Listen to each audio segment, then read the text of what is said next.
Gentleman படத்தை பொறுத்த வரைக்கும் முதல்ல இந்த கதையை ஜோஷுவா என்கிட்ட ஷேர் பண்ணும்போது இந்த கதையில ஒரு நல்ல ஒரு இன்டென்ஸான ஒரு கான்செப்ட் இருக்கு, ஒரு ஸ்கிரிப்ட் இருக்கு. ஆஸ் அ ஃபெல்லோ கிரியேட்டர், ஒரு script consultant and writer and ஒரு இயக்குனராக ஒரு பயணத்தை நோக்கி பயணித்துக் கொண்டிருக்கும் போது சக ஒரு கலைஞனையும் ஆதரிக்க வேண்டும் என்ற ஒரு நட்புணர்வோடு ஜோஷுவா கதை சொல்லும்போது இந்த கதை கண்டிப்பா நம்ம திரையில பார்த்து இந்த சமூகம் வந்து நிறைய விஷயத்த தெரிஞ்சுக்கணும்னு சொல்லி அவரோட ஒரு டச்சில் அழகா இருந்தது. அந்த கதையை வந்து உடனே ஹரிபாஸ்கர் சார் சொல்லும்போது ஒரு நல்ல மனிதர், நல்ல பண்பாளர், ஒரு ட்ரூ சினிமா எப்பவுமே ஆதரிக்கக்கூடிய ஒரு நல்ல ஒரு cinema lover, both Hari sir and Komala ma'am ரெண்டு பேருமே இந்த கதையை முதல்ல சொன்ன உடனே கொஞ்சம் கூட யோசிக்கல. உடனே நாளைக்கு அவர் வர சொல்லுங்க பேசிடலாம்னு சொல்லிட்டு ஜோஷுவா வர சொன்னாங்க. ஜோஷுவா கதை நரேட் பண்ணாரு, அருமையா சொன்னாரு.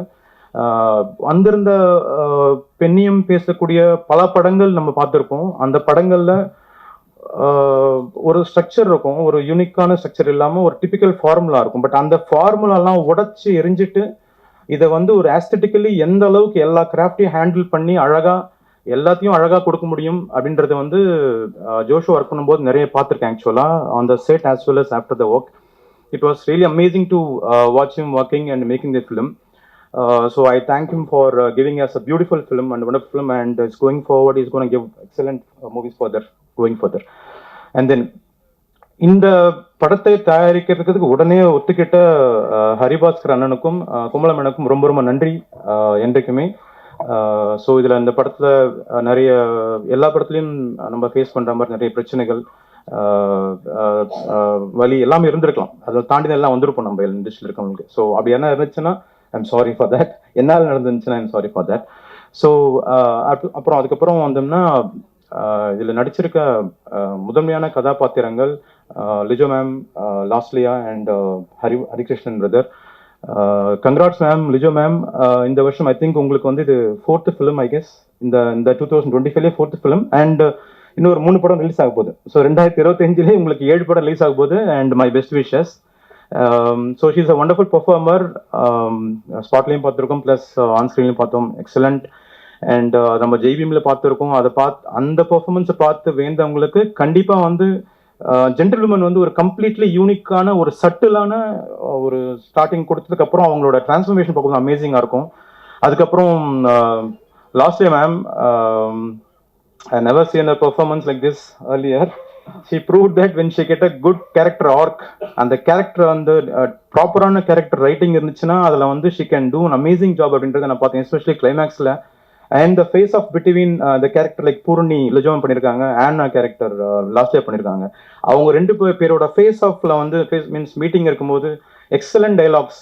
அதெல்லாம் வந்து நீங்கள் இந்த செஞ்சுரியில் இந்த மாதிரி டைலாக்ஸ் வந்து இந்த அழகான ஒரு கதையில் உங்களால் கொடுக்க முடியும்னு பார்த்தீங்கன்னா அதுக்கு யுகபாரதி எனக்கு நன்றி சொல்லணும். ஸோ அந்த கிளைமேக்ஸில் ஒரு சீன் நிஜமாலே அந்த ஒரு ரெவலேஷன் வரும். அந்த ரெவலேஷன் சீனில் லாஸ்ட்லி அவங்களோட ஆக்டிங் அண்ட் நிஜமும் அவங்களோட ரெசிபிகேஷன் அமேசிங்காக இருந்தது. அதை நான் எத்தனை தடவை பார்த்தேன் எனக்கு தெரியாது. ஃப்ரம் ரா எடிட்டிங்லேருந்து ஃபைனல் வெர்ஷன் வரைக்கும் இதுலேயும் பார்த்துருக்கேன். Super ma'am, really done excellent job. And Lijo ma'am சொல்லவே தேவையில்லை. அவங்க ஒரு சீன்லலாம் வந்து அவங்க அழறத பார்த்துட்டு அழுதுட்டே அந்த டைலாக் சொல்லிட்டே இருப்பாங்க.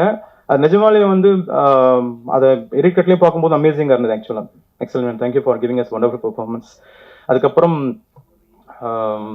டைலாக்ஸ் அண்ட் பாடல் வரிகள் நாங்கள் ஒரு பெரிய ஒரு வரம் அப்படின்னு நினைக்கலாம். அண்ணன் யோபாரதி அவர்கள் ஜோஷோக்காக இணைந்ததுக்கு, அந்த படத்தில் இணைந்ததற்கு.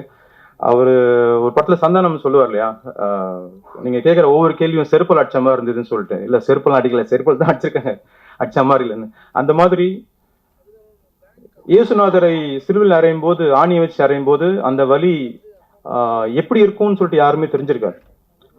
ஆனா யுகபாரதி அண்ணன் வந்து அந்த ஆணாதிக்கம்ன்ற ஒரு சாதி கொடுமையை அந்த படத்துல எந்த அளவுக்கு வந்து இன்னும் சமூகத்துல அது any religion or any section of this country or this world, அது எந்த மதமாக இருந்தாலும் சரி, எந்த ஜாதியாக இருந்தாலும் சரி, அதில் ஆணாதிக்க சாதின்றது இன்னும் இருக்கு. அது இன்னும் ஆணித்தரமா வந்து அது வெளியில காமிச்சுக்கிறோம், எல்லாமே ஈக்குவல் அப்படின்னு சொல்றோம். பட் உள்ளுக்குள் எல்லாருக்குமே அந்த ஆண் அப்படின்ற ஒரு வலிமை, பெண் ஒரு பலவீனம் அப்படின்ற ஒரு விஷயம் எல்லாருக்குமே இருக்கு. அதை வந்து அழகான வரிகள்ல ஒரு செருப்பால் அடிச்ச மாதிரி ஆணாதிக்க சாதி உள்ள மக்களுக்கு, அந்த ஆண்களுக்கு கண்டிப்பா போய் சேர அளவுக்கு அழகா சொல்லியிருக்காரு. Not only in dialogues but லிரிக்ஸ்லயும், பாடல் வரிகளிலும் அழகா சொல்லியிருக்காரு. அது ஒரு பெண்ணோட வலி எப்படி இருக்கும், எல்லாத்தையும் அவ தாங்கிட்டு எவ்வளவு காலம் சதிச்சிட்டு இருப்பா. அவ ஒரு ஸ்டேஜ்ல ஒரு டிசிஷன் எடுத்தே ஆகணும். அந்த டிசிஷன் ரைட்டா தப்பான்றது யாருக்கும் சம்பந்தப்பட்ட விஷயம் கிடையாது. அவ கரெக்டா பண்ணியிருக்காள் இல்லையா, அதுதான் அந்த பூர்ணின்ற கேரக்டரும் அந்த ஆனன்ற கேரக்டரும் இந்த படத்துல பண்ற ஃபேஸ் ஆஃப் அண்ட் சிச்சுவேஷன். அதுக்கப்புறம் ஹரிகிருஷ்ணன் பிரதர், அவரை பத்தி சொல்லணும் அவசியமே இல்லை. ஏன்னா அவர் எந்த கேரக்டர் கொடுத்தாலும் நான் அவரோட தனித்துவமான ஆக்டிங்கை பார்த்து வேந்திருக்கேன். எந்த ஆர்டிஸ்ட் கூட அந்த சீன் பண்ணாலும் அந்த சீன்ல ஹி வில் டாமினேட். அவரோட ஆதிக்கம் இருக்கும். அது நிறைய பேர் பார்த்துருப்பீங்க. தங்கலான்ல கூட நிறைய சீனில் பார்த்துருக்கலாம். அந்த அதை ஜஸ்ட் கேஷுவலா அழகா பண்ணிட்டு போயிட்டே இருப்பாரு. இந்த படத்துல நீங்க ஒரு யூனிக்கான ஒரு கேரக்டரைசேஷனை பார்க்கலாம். அந்த கண்ணிலேயே வந்து அவர் ஒரு பிளே பண்ணியிருப்பாரு ஆக்சுவலா ஃப்ரம் த பிகினிங். சூப்பராக இருக்கும். அந்த நல்லா இருக்கும் ஆக்சுவலா. அது பிரதர் 2025 இந்த ஃபிலிம்கள் நீங்க எல்லாமே நீங்க வந்து ப்ரோட்டகானிஸ்ட் நிறைய ரோல் பண்ண போறீங்க. All the best for that.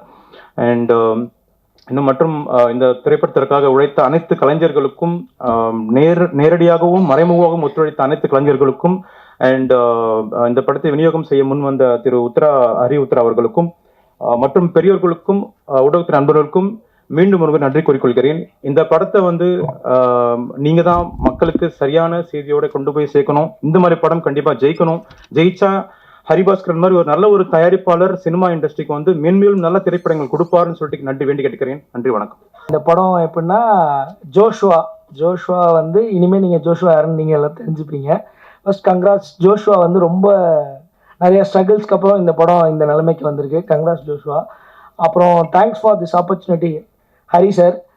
நான் இன்றைக்கி தான் நேரிலே பார்த்தேன். இவ்வளோ நாள் நான் ஃபோனில் தான் கம்யூனிகேட் பண்ணிட்டுருந்தேன், ஃபோனில் தான் எல்லாம் பண்ணிட்டுருந்தேன். நம்ம கேட்டது என்னமோ பக்கா டைமிங்க்கு எல்லாமே ஹெல்ப் பண்ணி ப்ரொடக்ஷன் சைடாக ரொம்ப சப்போர்ட் பண்ணாங்க. Thank you Hari sir and one drop productions. அப்புறம் இந்த படத்தில் நடித்த லிஜோ மேம், லாஸ்லியா, ஹரி ப்ரோ, மூணு பேருமே நீங்கள் படம் பாருங்கள், உங்களுக்கு படம் பேசும். நம்ம பேசுகிறதோட படம் நல்லா பேசணும். கோவிந்த் வசந்தா ப்ரோவோட மியூசிக் வந்து படத்துக்கு பெரிய பிக் சப்போர்ட். அவர் இன்னைக்கு இங்கே வரல, பட் ஆனால் அது ரொம்ப பெரிய சப்போர்ட். கேமராமேன் காத்தவராயன், அவரோட விஷுவல்ஸ் வந்து ஸ்ரீதர் ப்ரோ தான். அவரோட விஷுவல்ஸ் வந்து ரொம்ப நல்லா இம்பேக்ட்ஃபுல்லாக இருக்கும்னு நினைக்கிறேன். அப்புறம் யுகபாரதி அண்ணனோட டைலாக்ஸ் எல்லாமே ரொம்ப பவர்ஃபுல்லாக இருக்கும். நீங்கள் பார்த்த ட்ரெய்லரில் இருக்க டைலாக்ஸ் தான் படம் ஃபுல் லென்த்துக்கு அப்படி தான் இருக்கும். இந்த படம் இன்னும் நீங்கள் படம் பார்த்ததுக்கப்புறம் இன்னும் பெரிய சப்போர்ட் தருவீங்கன்ற நம்பிக்கை இருக்குது. Thanks supporting. தேங்க்ஸ். இன்னும் ஃபர்தராக ஃப்யூச்சர்லேயும் சப்போர்ட் பண்ணுங்கள். தேங்க்யூ. ஹலோ, எல்லாருக்கும் வணக்கம். ஃபர்ஸ்ட் ஆஃப் ஆல் நான் எங்கள் டைரக்டர் சாருக்கு தேங்க்யூ சொல்லலான்னு இருக்கேன். Because he gave me this opportunity to be here in this project. And then the producers who had the belief in me. And my co actors Losliya ma'am, Lijo ma'am, Hari sir, அவங்க கூட work பண்ணுறதே ஒரு பெரிய opportunity எனக்கு. So thank you so much. All in all, March 7th எல்லாரும் theatre போய் பாருங்கள் gentle woman. I'm sure உங்கள் எல்லாருக்கும் ரொம்ப பிடிக்கும்னு. Thank you all once again. இந்த படத்தில் நடித்த நடிகர்கள் 3 பேருமே, லாஸ்ட்லியா வந்து நான் இதுக்கு முன்னாடி அவங்களோட படம் பார்த்ததில்ல. ஆனால் லிஜோமல் படமும் ஹரி படமும் நான் பார்த்துருக்கேன். அவங்க நடிப்பாங்கன்னு எனக்கு தெரியும். இவங்க எப்படி நடிப்பாங்கன்னு எனக்கு தெரியல, டவுட்டில் இருந்தேன். வீஃபெண்டரில் பார்த்துட்டு அவங்க எப்படி நடிக்கிறாங்கன்னு டைரக்டர் கேட்டால் இது ஓகேவான்னு நான் கேட்பேன். அவன் ஓகேன்னு சொல்லுவான். கடைசி வரைக்கும் எனக்கு தெரியல, டவுட்டாகவே இருந்தது. ஆனால் படம் பார்க்கும்போது தான் தெரிஞ்சு 3 பேருமே ஒரே மாதிரி நடிச்சிருக்காங்க. அது பார்க்கும்போது தான் தெரியுது அவங்க எப்படி இம்ப்ரூவ் ஆகிருக்காங்க.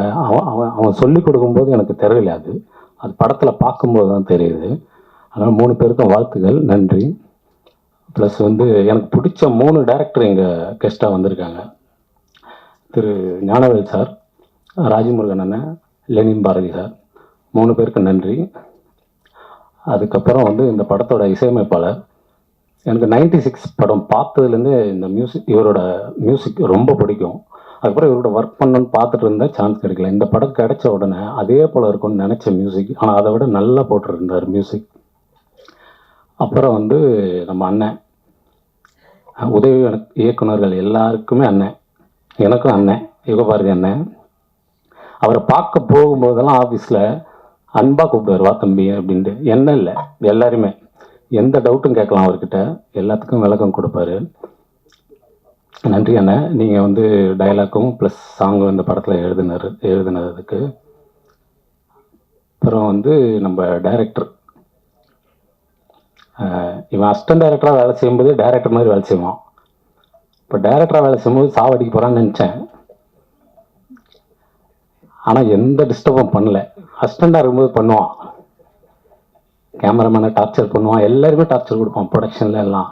ஆனால் டைரக்டர் ஆனவனா அமைதி ஆகிட்டான். எனக்கு புதுசாக இருந்தது, ஏன் இப்படி அமைதி ஆனான்ட்டு. ஷார்ட்டை சொல்லிவிட்டு வெளியே போயிடுவான். நான் அவன்றதுனால ஃப்ரெண்டுன்றதுனால நான் சொல்கிறேன். ஷார்ட்டை சொல்லிவிட்டு வெளியே போயிடுவான். எல்லாம் ரெடின்னு சொன்னதுக்கப்புறம் தான் உள்ளே வருவான். அதுக்கப்புறம் உள்ளே வந்தோன்னா ஆர்டிஸ்ட்டுக்காக ஃப்ரீ பண்ணுறதுக்காக எல்லாரையும் அமைதியாக இருக்க சொல்லிட்டு க்ளீனாக எடுத்தான் படம். ஆச்சரியமாக இருந்தது. நிறைய நான் கற்றுக்கிட்டேன். ஆனால் அவங்ககிட்ட இருந்து சில டவுட்டாக, எனக்கே சில இடத்துல டவுட் இருக்கும், எப்படி இருக்கலாம், கன்ஃபியூஸாக இருப்பேன். அப்போ அவனே வந்து சொல்லுவான், இப்படி இந்த படத்தோட தயாரிப்பாளர் திருமதி கோமலா ஹரி அவர்களுக்கும் திரு ஹரிபாஸ்கர் அவர்களுக்கும் நன்றி. ஜென்டில் உமன் வந்து நான் இது வரைக்கும் நான் பண்ண படங்கள்லேருந்து இது வேற ஒரு தளம். இந்த படத்துக்கு வந்து இந்த வெளியிடுற வாய்ப்பை எனக்கு முதல்ல ஏற்படுத்தி கொடுத்த ரிஸ்வான் அண்ணனுக்கு ஒரு மிகப்பெரிய ஒரு நன்றி.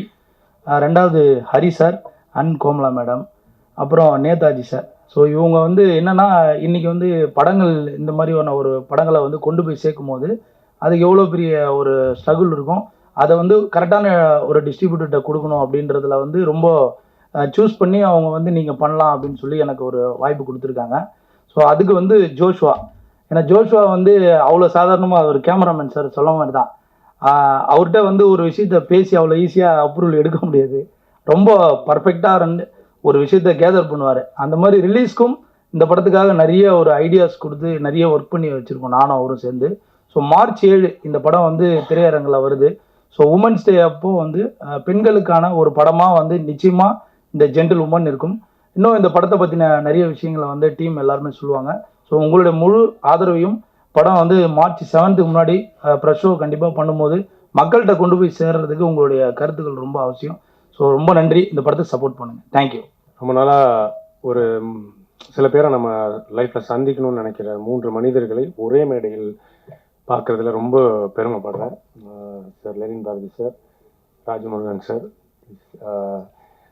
ராஜமுருகன் சார் வந்து எனக்கு, நான் நிறையா உதவி இயக்குநர்களோட பயணிக்கிறதுனால நான் எல்லாருக்கும் ஒரு புத்தகத்தை பரிந்துரை பண்ணிகிட்டே இருவேன். அதில் அவரோட முக்கியமான புத்தகம் வட்டியும் முதலும் சொல்லினே இருப்பேன். அது என்ன பண்ணிகிட்டே இருக்கு அப்படின்னு, ஒரு உதவி இயக்குனராக ஒருத்தங்க ட்ராவல் பண்ணுறதோ, ஒருத்தங்க புத்தகம் படிக்கிறதோ, எது அவங்களோட கதை களத்துக்கெல்லாம் உதவுது அப்படின்ற மனிதர்களையும் அவரை இன்னைக்கு நான் இங்கே பார்க்குறேன். அதாவது உலகம் ரொம்ப சின்னதுன்னு நினைக்கிறேன். இந்த universe response you. So that way today my universe had responded to meet mister Rajamurugan. Lenin Bharathi sir, Merku Thodarchi மலை. நான் அப்படி ஒரு பிரமிப்பை பார்த்துட்டு, படத்தை பார்த்துட்டு அவரை பார்க்கணுன்னு ரொம்ப நாள் ஆசைப்பட்டிருக்கேன். இன்னைக்கு அவரே பார்க்குறேங்க.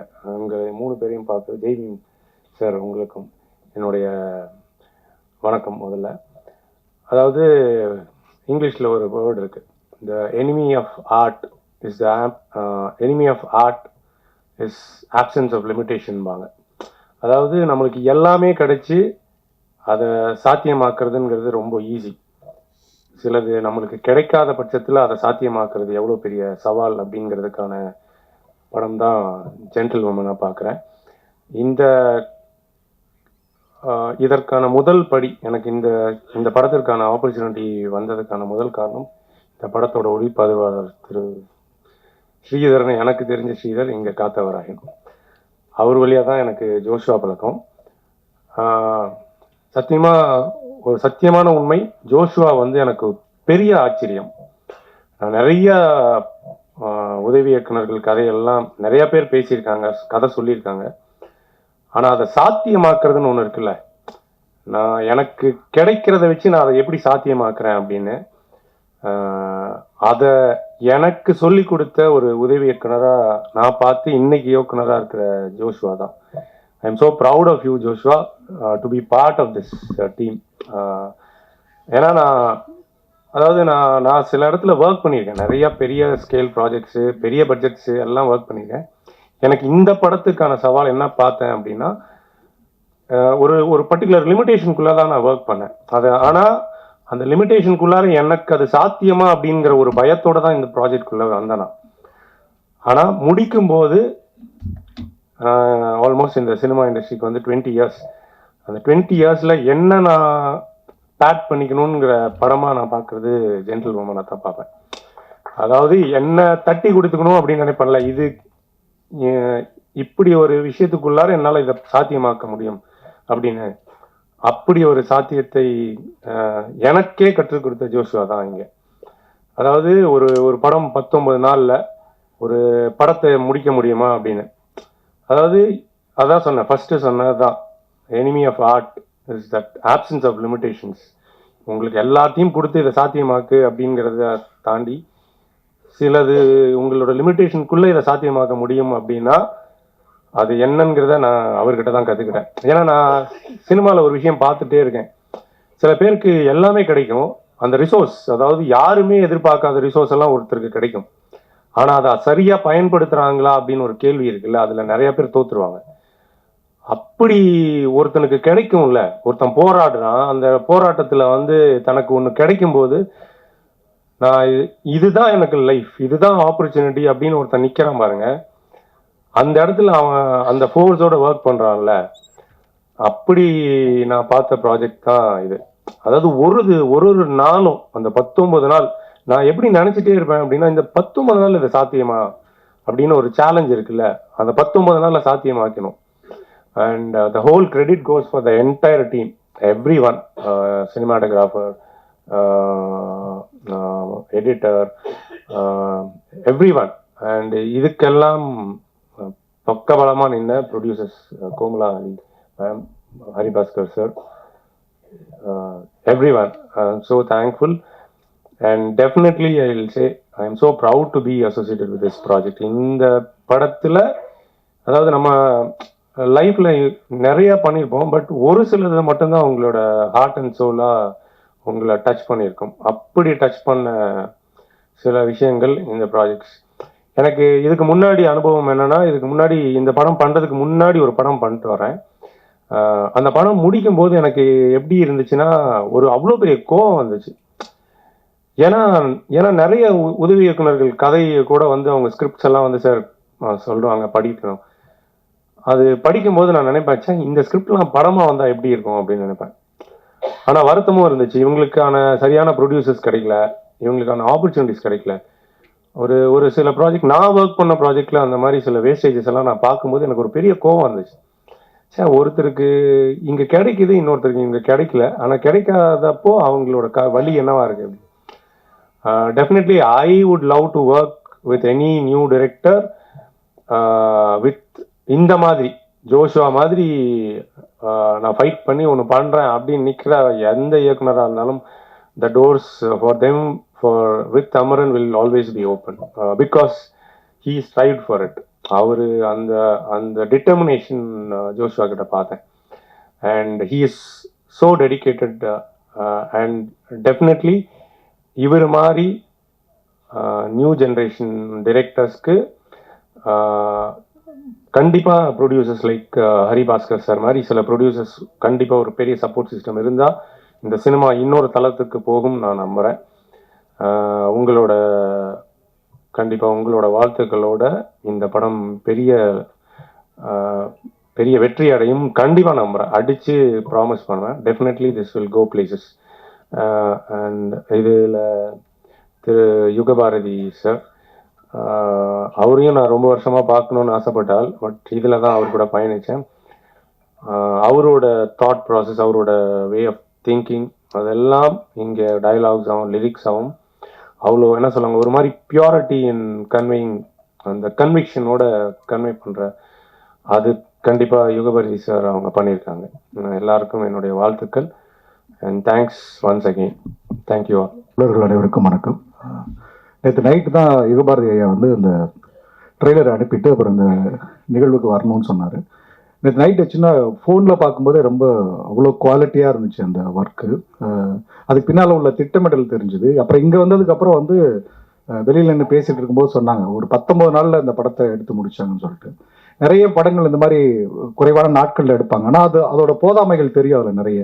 அது மேக்கிங் வைஸாக இருக்கட்டும், கண்டென்ட் வைஸாக இருக்கட்டும், பட்ஜெட்டில் பண்ணுறேன்னு சொல்லிட்டு சில அந்த மாதிரி ஒரு விஷயங்களா இருக்குது. இது வந்து ரொம்ப கச்சிதமாக இருந்துச்சு. அது ஒரு படத்தை அந்த சொல்ல வந்த செய்தியோட அடர்வு வந்து ரொம்ப அழகாக பிரதிபலிச்சது அது. அப்புறம் அந்த தொழில்நுட்பம் அந்த போதாமையும் தெரியல. அப்புறம் இப்போ இந்த சாங் பார்க்கும்போது இன்னும் பயங்கர பிரமிப்பாக இருந்துச்சு. அந்த சாங் பார்க்கும்போது வழக்கமாக இங்கே வந்து கோடி கோடியாக கொட்டி ஒரு சாங்லாம் எடுக்கிறாங்க. அதெல்லாம் கூட பார்க்கும்போது நமக்கு ஒரு என்ன சொல்ற ஒரு இம்பேக்ட் ஏற்படாது. ஆனால் இந்த பாட்டு பார்க்கும்போது இந்த பாட்டில் வந்து ஒரு அந்த வரிகள் வந்து ஒரு பெரிய வலி நிறைந்த ஓலமாக இருக்குது. ஆனால் அது படமாக்கப்பட்ட விதமாக இருக்கட்டும், இசையாக்கப்பட்ட விதமாக இருக்கட்டும், அது வேற ஒரு வடிவத்தில் இருக்குது. அதுக்கு ஒரு நேர் எதிரான ஒரு வடிவத்தில் இருக்குது. ஆனால் அது எல்லாமே ஒரு மூணும் அந்த காட்சியுமா இருக்கட்டும், வரிகளாக இருக்கட்டும், அந்த இசை வடிவமாக இருக்கட்டும், அது மூணும் வந்து வேற வேற திசைகள் இருந்து ஆனால் ஒரு புள்ளியை நோக்கி நம்ம நகர்த்துறது வந்து பயங்கர ஒரு ஒரு ஒரு கிரியேட்டராக வந்து அது பயங்கர சந்தோஷமாக இருந்துச்சு. அதை பார்க்கும்போது எங்களாலையும் எடுக்க முடியும், எங்கள் தமிழ் சினிமாலையும் எடுக்கிறாங்க. ஏன்னா இப்போ சமீப காலங்களாகவே நமக்கு வந்து ஒரு சொல்லாடல் இருக்குது. இந்த ஓடிடிலாம் நிறைய பார்த்துட்டு மலையாள படங்கள் இப்படி இருக்குது அப்படி இருக்குது, நம்ம எடுக்க தெரியல, எடுக்க மாட்டோம், அப்படிலாம் கிடையாது. நம்மக்கிட்ட இருக்க அடர்வும் சரிவும் வந்து வேற லெவல். அது ரொம்ப சரியான ஆட்கள் கையில் கிடைக்கும்போது தான் அதோட ரிஃப்ளெக்ஷன் நம்ம பார்க்க முடியுது. அப்படி ஒரு பெரும் நம்பிக்கை வந்து தோழர் ஜோஷ்வா அவர்களையும் அந்த ஒளிப்பதிவாளர் அதில் நடித்த லிஜோஸ், லாசியா எல்லாருக்கும் பார்க்குறேன். அவங்க லிஜோஸை வந்து ஒரு தனியாக பாராட்ட வேண்டியது இருக்குது. அவங்க தேர்ந்தெடுக்கிற கதாபாத்திரங்கள் அவங்க அது ரொம்ப முக்கியமானதாக இருக்குது. ஏன்னா எல்லாரும் எடுக்க தயங்குற கதாபாத்திரங்களை எடுத்து நடிக்கிறது, அதை ஒரு சவாலாக எடுத்துக்கிட்டு நடிக்கிறது, அது அந்த கதாபாத்திரத்துக்கு நேர்மையாக இருக்கிறது அப்படிங்கிறது வந்து ரொம்ப பாராட்டுக்குரியது. மொத்தத்தில் ஒட்டுமொத்த குழுவிற்கு வந்து அப்புறம் வசனம் வந்து யுகபாரதி ஐயான்னு நான் இப்போ தான் பேசும்போது தான் தெரிஞ்சுக்கிட்டேன். இந்த மாதிரி கதைக்கு வந்து வசனம் வந்து ரொம்ப முக்கியமானதாக இருக்கும். ஏன்னா இப்போ வெறுமனே வந்து நம்ம ஒரு நம்மளுடைய தனிப்பட்ட பார்வையிலையோ இல்லை தனிப்பட்ட ஒரு புரிதலில் மட்டுமே இருந்து இந்த கதைகளுக்கு வசனம் எழுத முடியாது. இது வந்து ஒரு மானுடவியல், ஒரு வரலாற்று பார்வையோடு சேர்ந்த ஒரு இந்த மனித வரலாற்றில் வந்து பெண்கள் வந்து எப்படியெல்லாம் வந்து எந்தெந்த வகையெல்லாம படிநிலைகளாக கொண்டு வந்து எப்படியெல்லாம் அடக்கி வச்சிருக்கிற ஒரு ஆணாதிக்க சமூகம் இருக்குங்கிற இந்த வரலாற்று புரிதலோடு இருக்கிற ஒரு நபர் எழுதுறது வந்து ரொம்ப முக்கியமானதாக இருக்குது. அப்படி ஒரு பொருத்தமான நபர் இதுக்கு வசனம் எழுதியிருக்கனால கண்டிப்பாக அவங்க எடுத்துக்கிட்ட விஷயங்கள். அனைவருக்கும் வணக்கம். நேற்று நைட்டு தான் யுகபாரதி ஐயா வந்து இந்த ட்ரெய்லரை அனுப்பிட்டு அப்புறம் இந்த நிகழ்வுக்கு வரணும்னு சொன்னார். நேற்று நைட்டு சின்ன ஃபோனில் பார்க்கும்போதே ரொம்ப அவ்வளோ குவாலிட்டியாக இருந்துச்சு அந்த ஒர்க்கு. அதுக்கு பின்னால் உள்ள திட்டமிடல் தெரிஞ்சுது. அப்புறம் இங்கே வந்ததுக்கப்புறம் வந்து வெளியில் நின்று பேசிகிட்டு இருக்கும்போது சொன்னாங்க ஒரு 19 நாளில். ரொம்ப மகிழ்ச்சியாக இருக்குது நான் ஜோஸ்வாவுடைய முதல் படத்தின் இந்த மேடையில் இருக்கிறது. அதுக்கு வந்து யுகபாரதி அண்ணன் பாடல்கள் வசனம் எழுதியிருக்கிறது இன்னும் கூடுதலான ஒரு மகிழ்ச்சி. ஜோஸ்வாவை வந்து எனக்கு யுகபாரதி அண்ணன் மூலமாக தான் பழக்கம். யுகபாரதி அண்ணன் ஏராளமான தம்பிகளில் ஜோஸ்வா முக்கியமான ஒரு தம்பி. அந்த வகையில் நான் அவனுக்கு சீனியர். அதனால் ஒரு சொன்ன மாதிரி யுகபாரதி அண்ணனுடைய வீடு வந்து ஒரு உதவி இயக்குனர்களுக்கான ஒரு பள்ளிக்கூடம், ஒரு யூனிவர்சிட்டி. எங்கள் அன்னிக்கு வந்து வர்றவங்களுக்கு சுக்கு காப்பி போட்டே டயர்ட் ஆகிடுவாங்க. அப்படியான ஒரு விஷயம் வந்து அங்கே இருக்கும். அதில் வந்து என்னென்னா சினிமாவுக்காக வரக்கூடிய உதவி இயக்குனர்களுக்கு ரொம்ப முக்கியமான கற்றலாக நான் நினைக்கிறது வந்து லிட்ரேச்சரும் ட்ராவலும் தான். அப்படி அது கற்றுக்காதவங்க வந்து ரொம்ப முன்னையாக வெளிநாட்டு படங்களை பார்த்து படம் எடுப்பது அல்லது அது ஒரு எலும்பு கூட தான் இருக்கும். கொஞ்ச நாளைக்கு மேலே அவங்களால அதுக்குள்ளே சர்வைவல் பண்ண முடியாது. பட் இந்த லைஃப்பையும் லிட்ரேச்சரையும் ட்ராவலையும் பொலிட்டிக்கலையும் எடுத்துக்கிறவங்க வந்து ஒரு லாங் டைம் வந்து அவங்களால ஒரு ரைட்டரா, ஒரு டைரக்டரா, ஒரு மண்ணோட இருக்க முடியும் அப்படின்னு நான் நினைக்கிறேன். அப்படி வந்து உதவி இயக்குனர்களுக்கு வந்து வாசிப்பை, இலக்கியத்தை, அரசியலை அறிமுகப்படுத்தக்கூடிய ஒரு இடமா வந்து யுகபாரதி நான் தொடர்ந்து இருக்கிறது வந்து எனக்கு மகிழ்ச்சியாக இருக்குது. அப்படி அந்த பட்டறையிலிருந்து வந்த ஒரு தம்பி தான் ஜோஸ்வா. அதனால் இந்த படம் வந்து ரொம்ப ஒரு முக்கியமான ஒரு பாடுபொருளை ரொம்ப ஷார்ப்பாக பேசக்கூடிய ஒரு படமாக இருக்கும்னு நினைக்கிறேன். இந்த படம் 20 நாளில் எடுக்கப்பட்ட படம்ங்கிறது எனக்கு இப்போ தான் தெரியும். அது ரொம்ப ஆச்சரியமான விஷயம். ஏன்னா இவ்வளவு அடர்த்தியான ஒரு பொருளை இவ்வளவு குறைந்த நாட்கள் எடுக்கிறதுங்கிறது ரொம்ப முக்கியமாக இருக்குது. இந்த படத்துக்கு வந்து ஜோஸ்வா ஆரம்பத்தில் இந்த படம் கமிட் ஆன டைமில் அவன் என்கிட்ட சொன்ன பேர் வந்து வேற பேர். அதுக்கப்புறம் வேற ஒரு படத்திற்கு அந்த பேர் போனதுனால இந்த டைட்டில் வந்து அதுக்கப்புறம் அவன் செலக்ட் பண்ணி வச்சான். பட் அந்த பெயரை விட இந்த பெயர் ரொம்ப பொருத்தமாக இருக்குது. சில நேரங்களில் சில விஷயங்கள் நமக்குன்னே அமையும். அந்த மாதிரி இந்த ஜென்டில் உமன் அப்படிங்கிறது, ஏன்னா இந்த பெயர்லேயே வந்து ரொம்ப அற்புதமான ஒரு விஷயம் இருக்குது. ஜென்டில் மேன் அப்படிங்கிற ஒரு பதத்தை வந்து நம்ம ரொம்ப காலமாக அறிஞ்சு வச்சுருக்கோம். பட் ஜென்டில் உமன் இருக்கணும்ல அப்படிங்கிற ஒரு விஷயத்தை இன்றைக்கு இந்த படத்தின் டைட்டில் மூலமாகவே சொல்கிறான். தோழர்களே, எனக்கு வந்து ஜோஸ்வா சென்சார் அன்னைக்கு சென்சார்லேருந்து ஃபோன் பண்ணான். அண்ணே இத்தனை கட்டு என்ன பண்ணுறதுன்னு தெரியல அப்படின்னு சொல்லிட்டு. ஏன்னா அதுலேயும் நான் அவனுக்கு சீனியர், அவனுக்கு மட்டும் இல்லை, தற்கால தமிழ் சினிமாவில் நான் அதில் ரொம்ப சீனியர். அதனால் சென்சாருக்குன்னு எனக்கு ஒரு அகராதியை நான் போட்டு வச்சுருக்கேன். அந்த டிக்ஷனரியை புரட்டி இதெல்லாம் பண்ணு அப்படின்னு நான் வந்து ஜோஸ்வாவுக்கு சொன்னேன். இங்கே என்ன பெரிய பிரச்சனைனா புனிதப்படுத்துறது. அதுதான் இன்றைக்கு இருக்கக்கூடிய மிகப்பெரிய பிரச்சனைன்னு நான் நினைக்கிறேன்.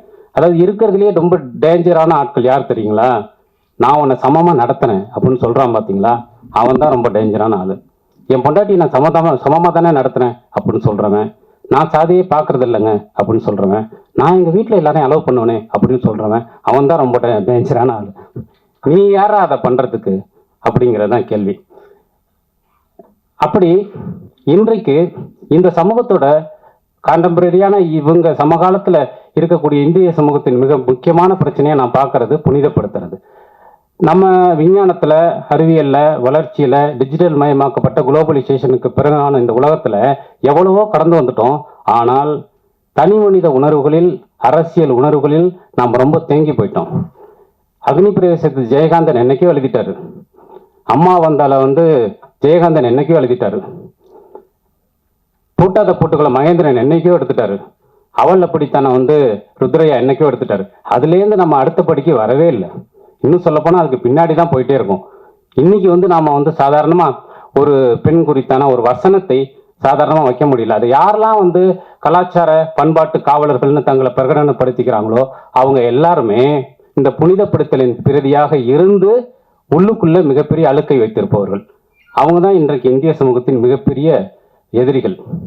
ஸோ அப்படி வந்து அதை உடைப்பது, அதை கட்டுடைப்பது என்பது மிகவும் இயல்பாக கட்டுடைக்கணும். நான் பண்ணுறேன் பாரு அப்படின்னு இல்லை, மிகவும் இயல்பாக மனித வாழ்விலிருந்து பெண்களை கடவுளாக பார்க்கக்கூடிய சமூகம் அப்படின்னு நம்ம தொடர்ந்து பேசுவோம் இல்லையா? எதுக்குடா பொம்பளைய கடவுளாக பார்க்குறீங்க?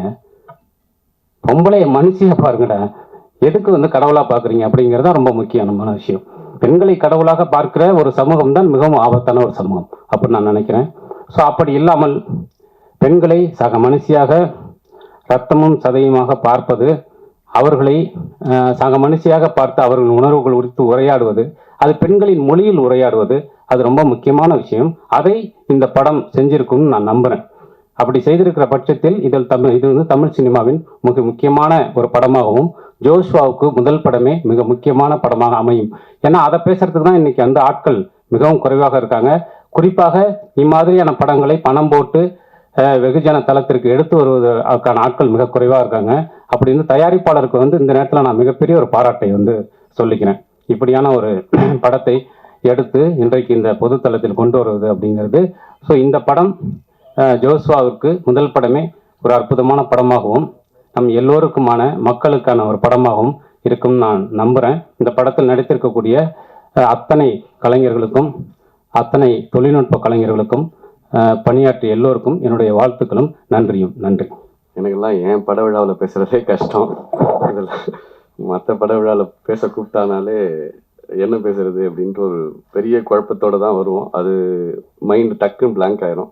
அதனால் என்ன மனசுலேருந்து வருதோ அதை ஷேர் பண்ணிக்கிறேன். இங்கே வந்தது லிஜோவுக்காக வந்தேன்.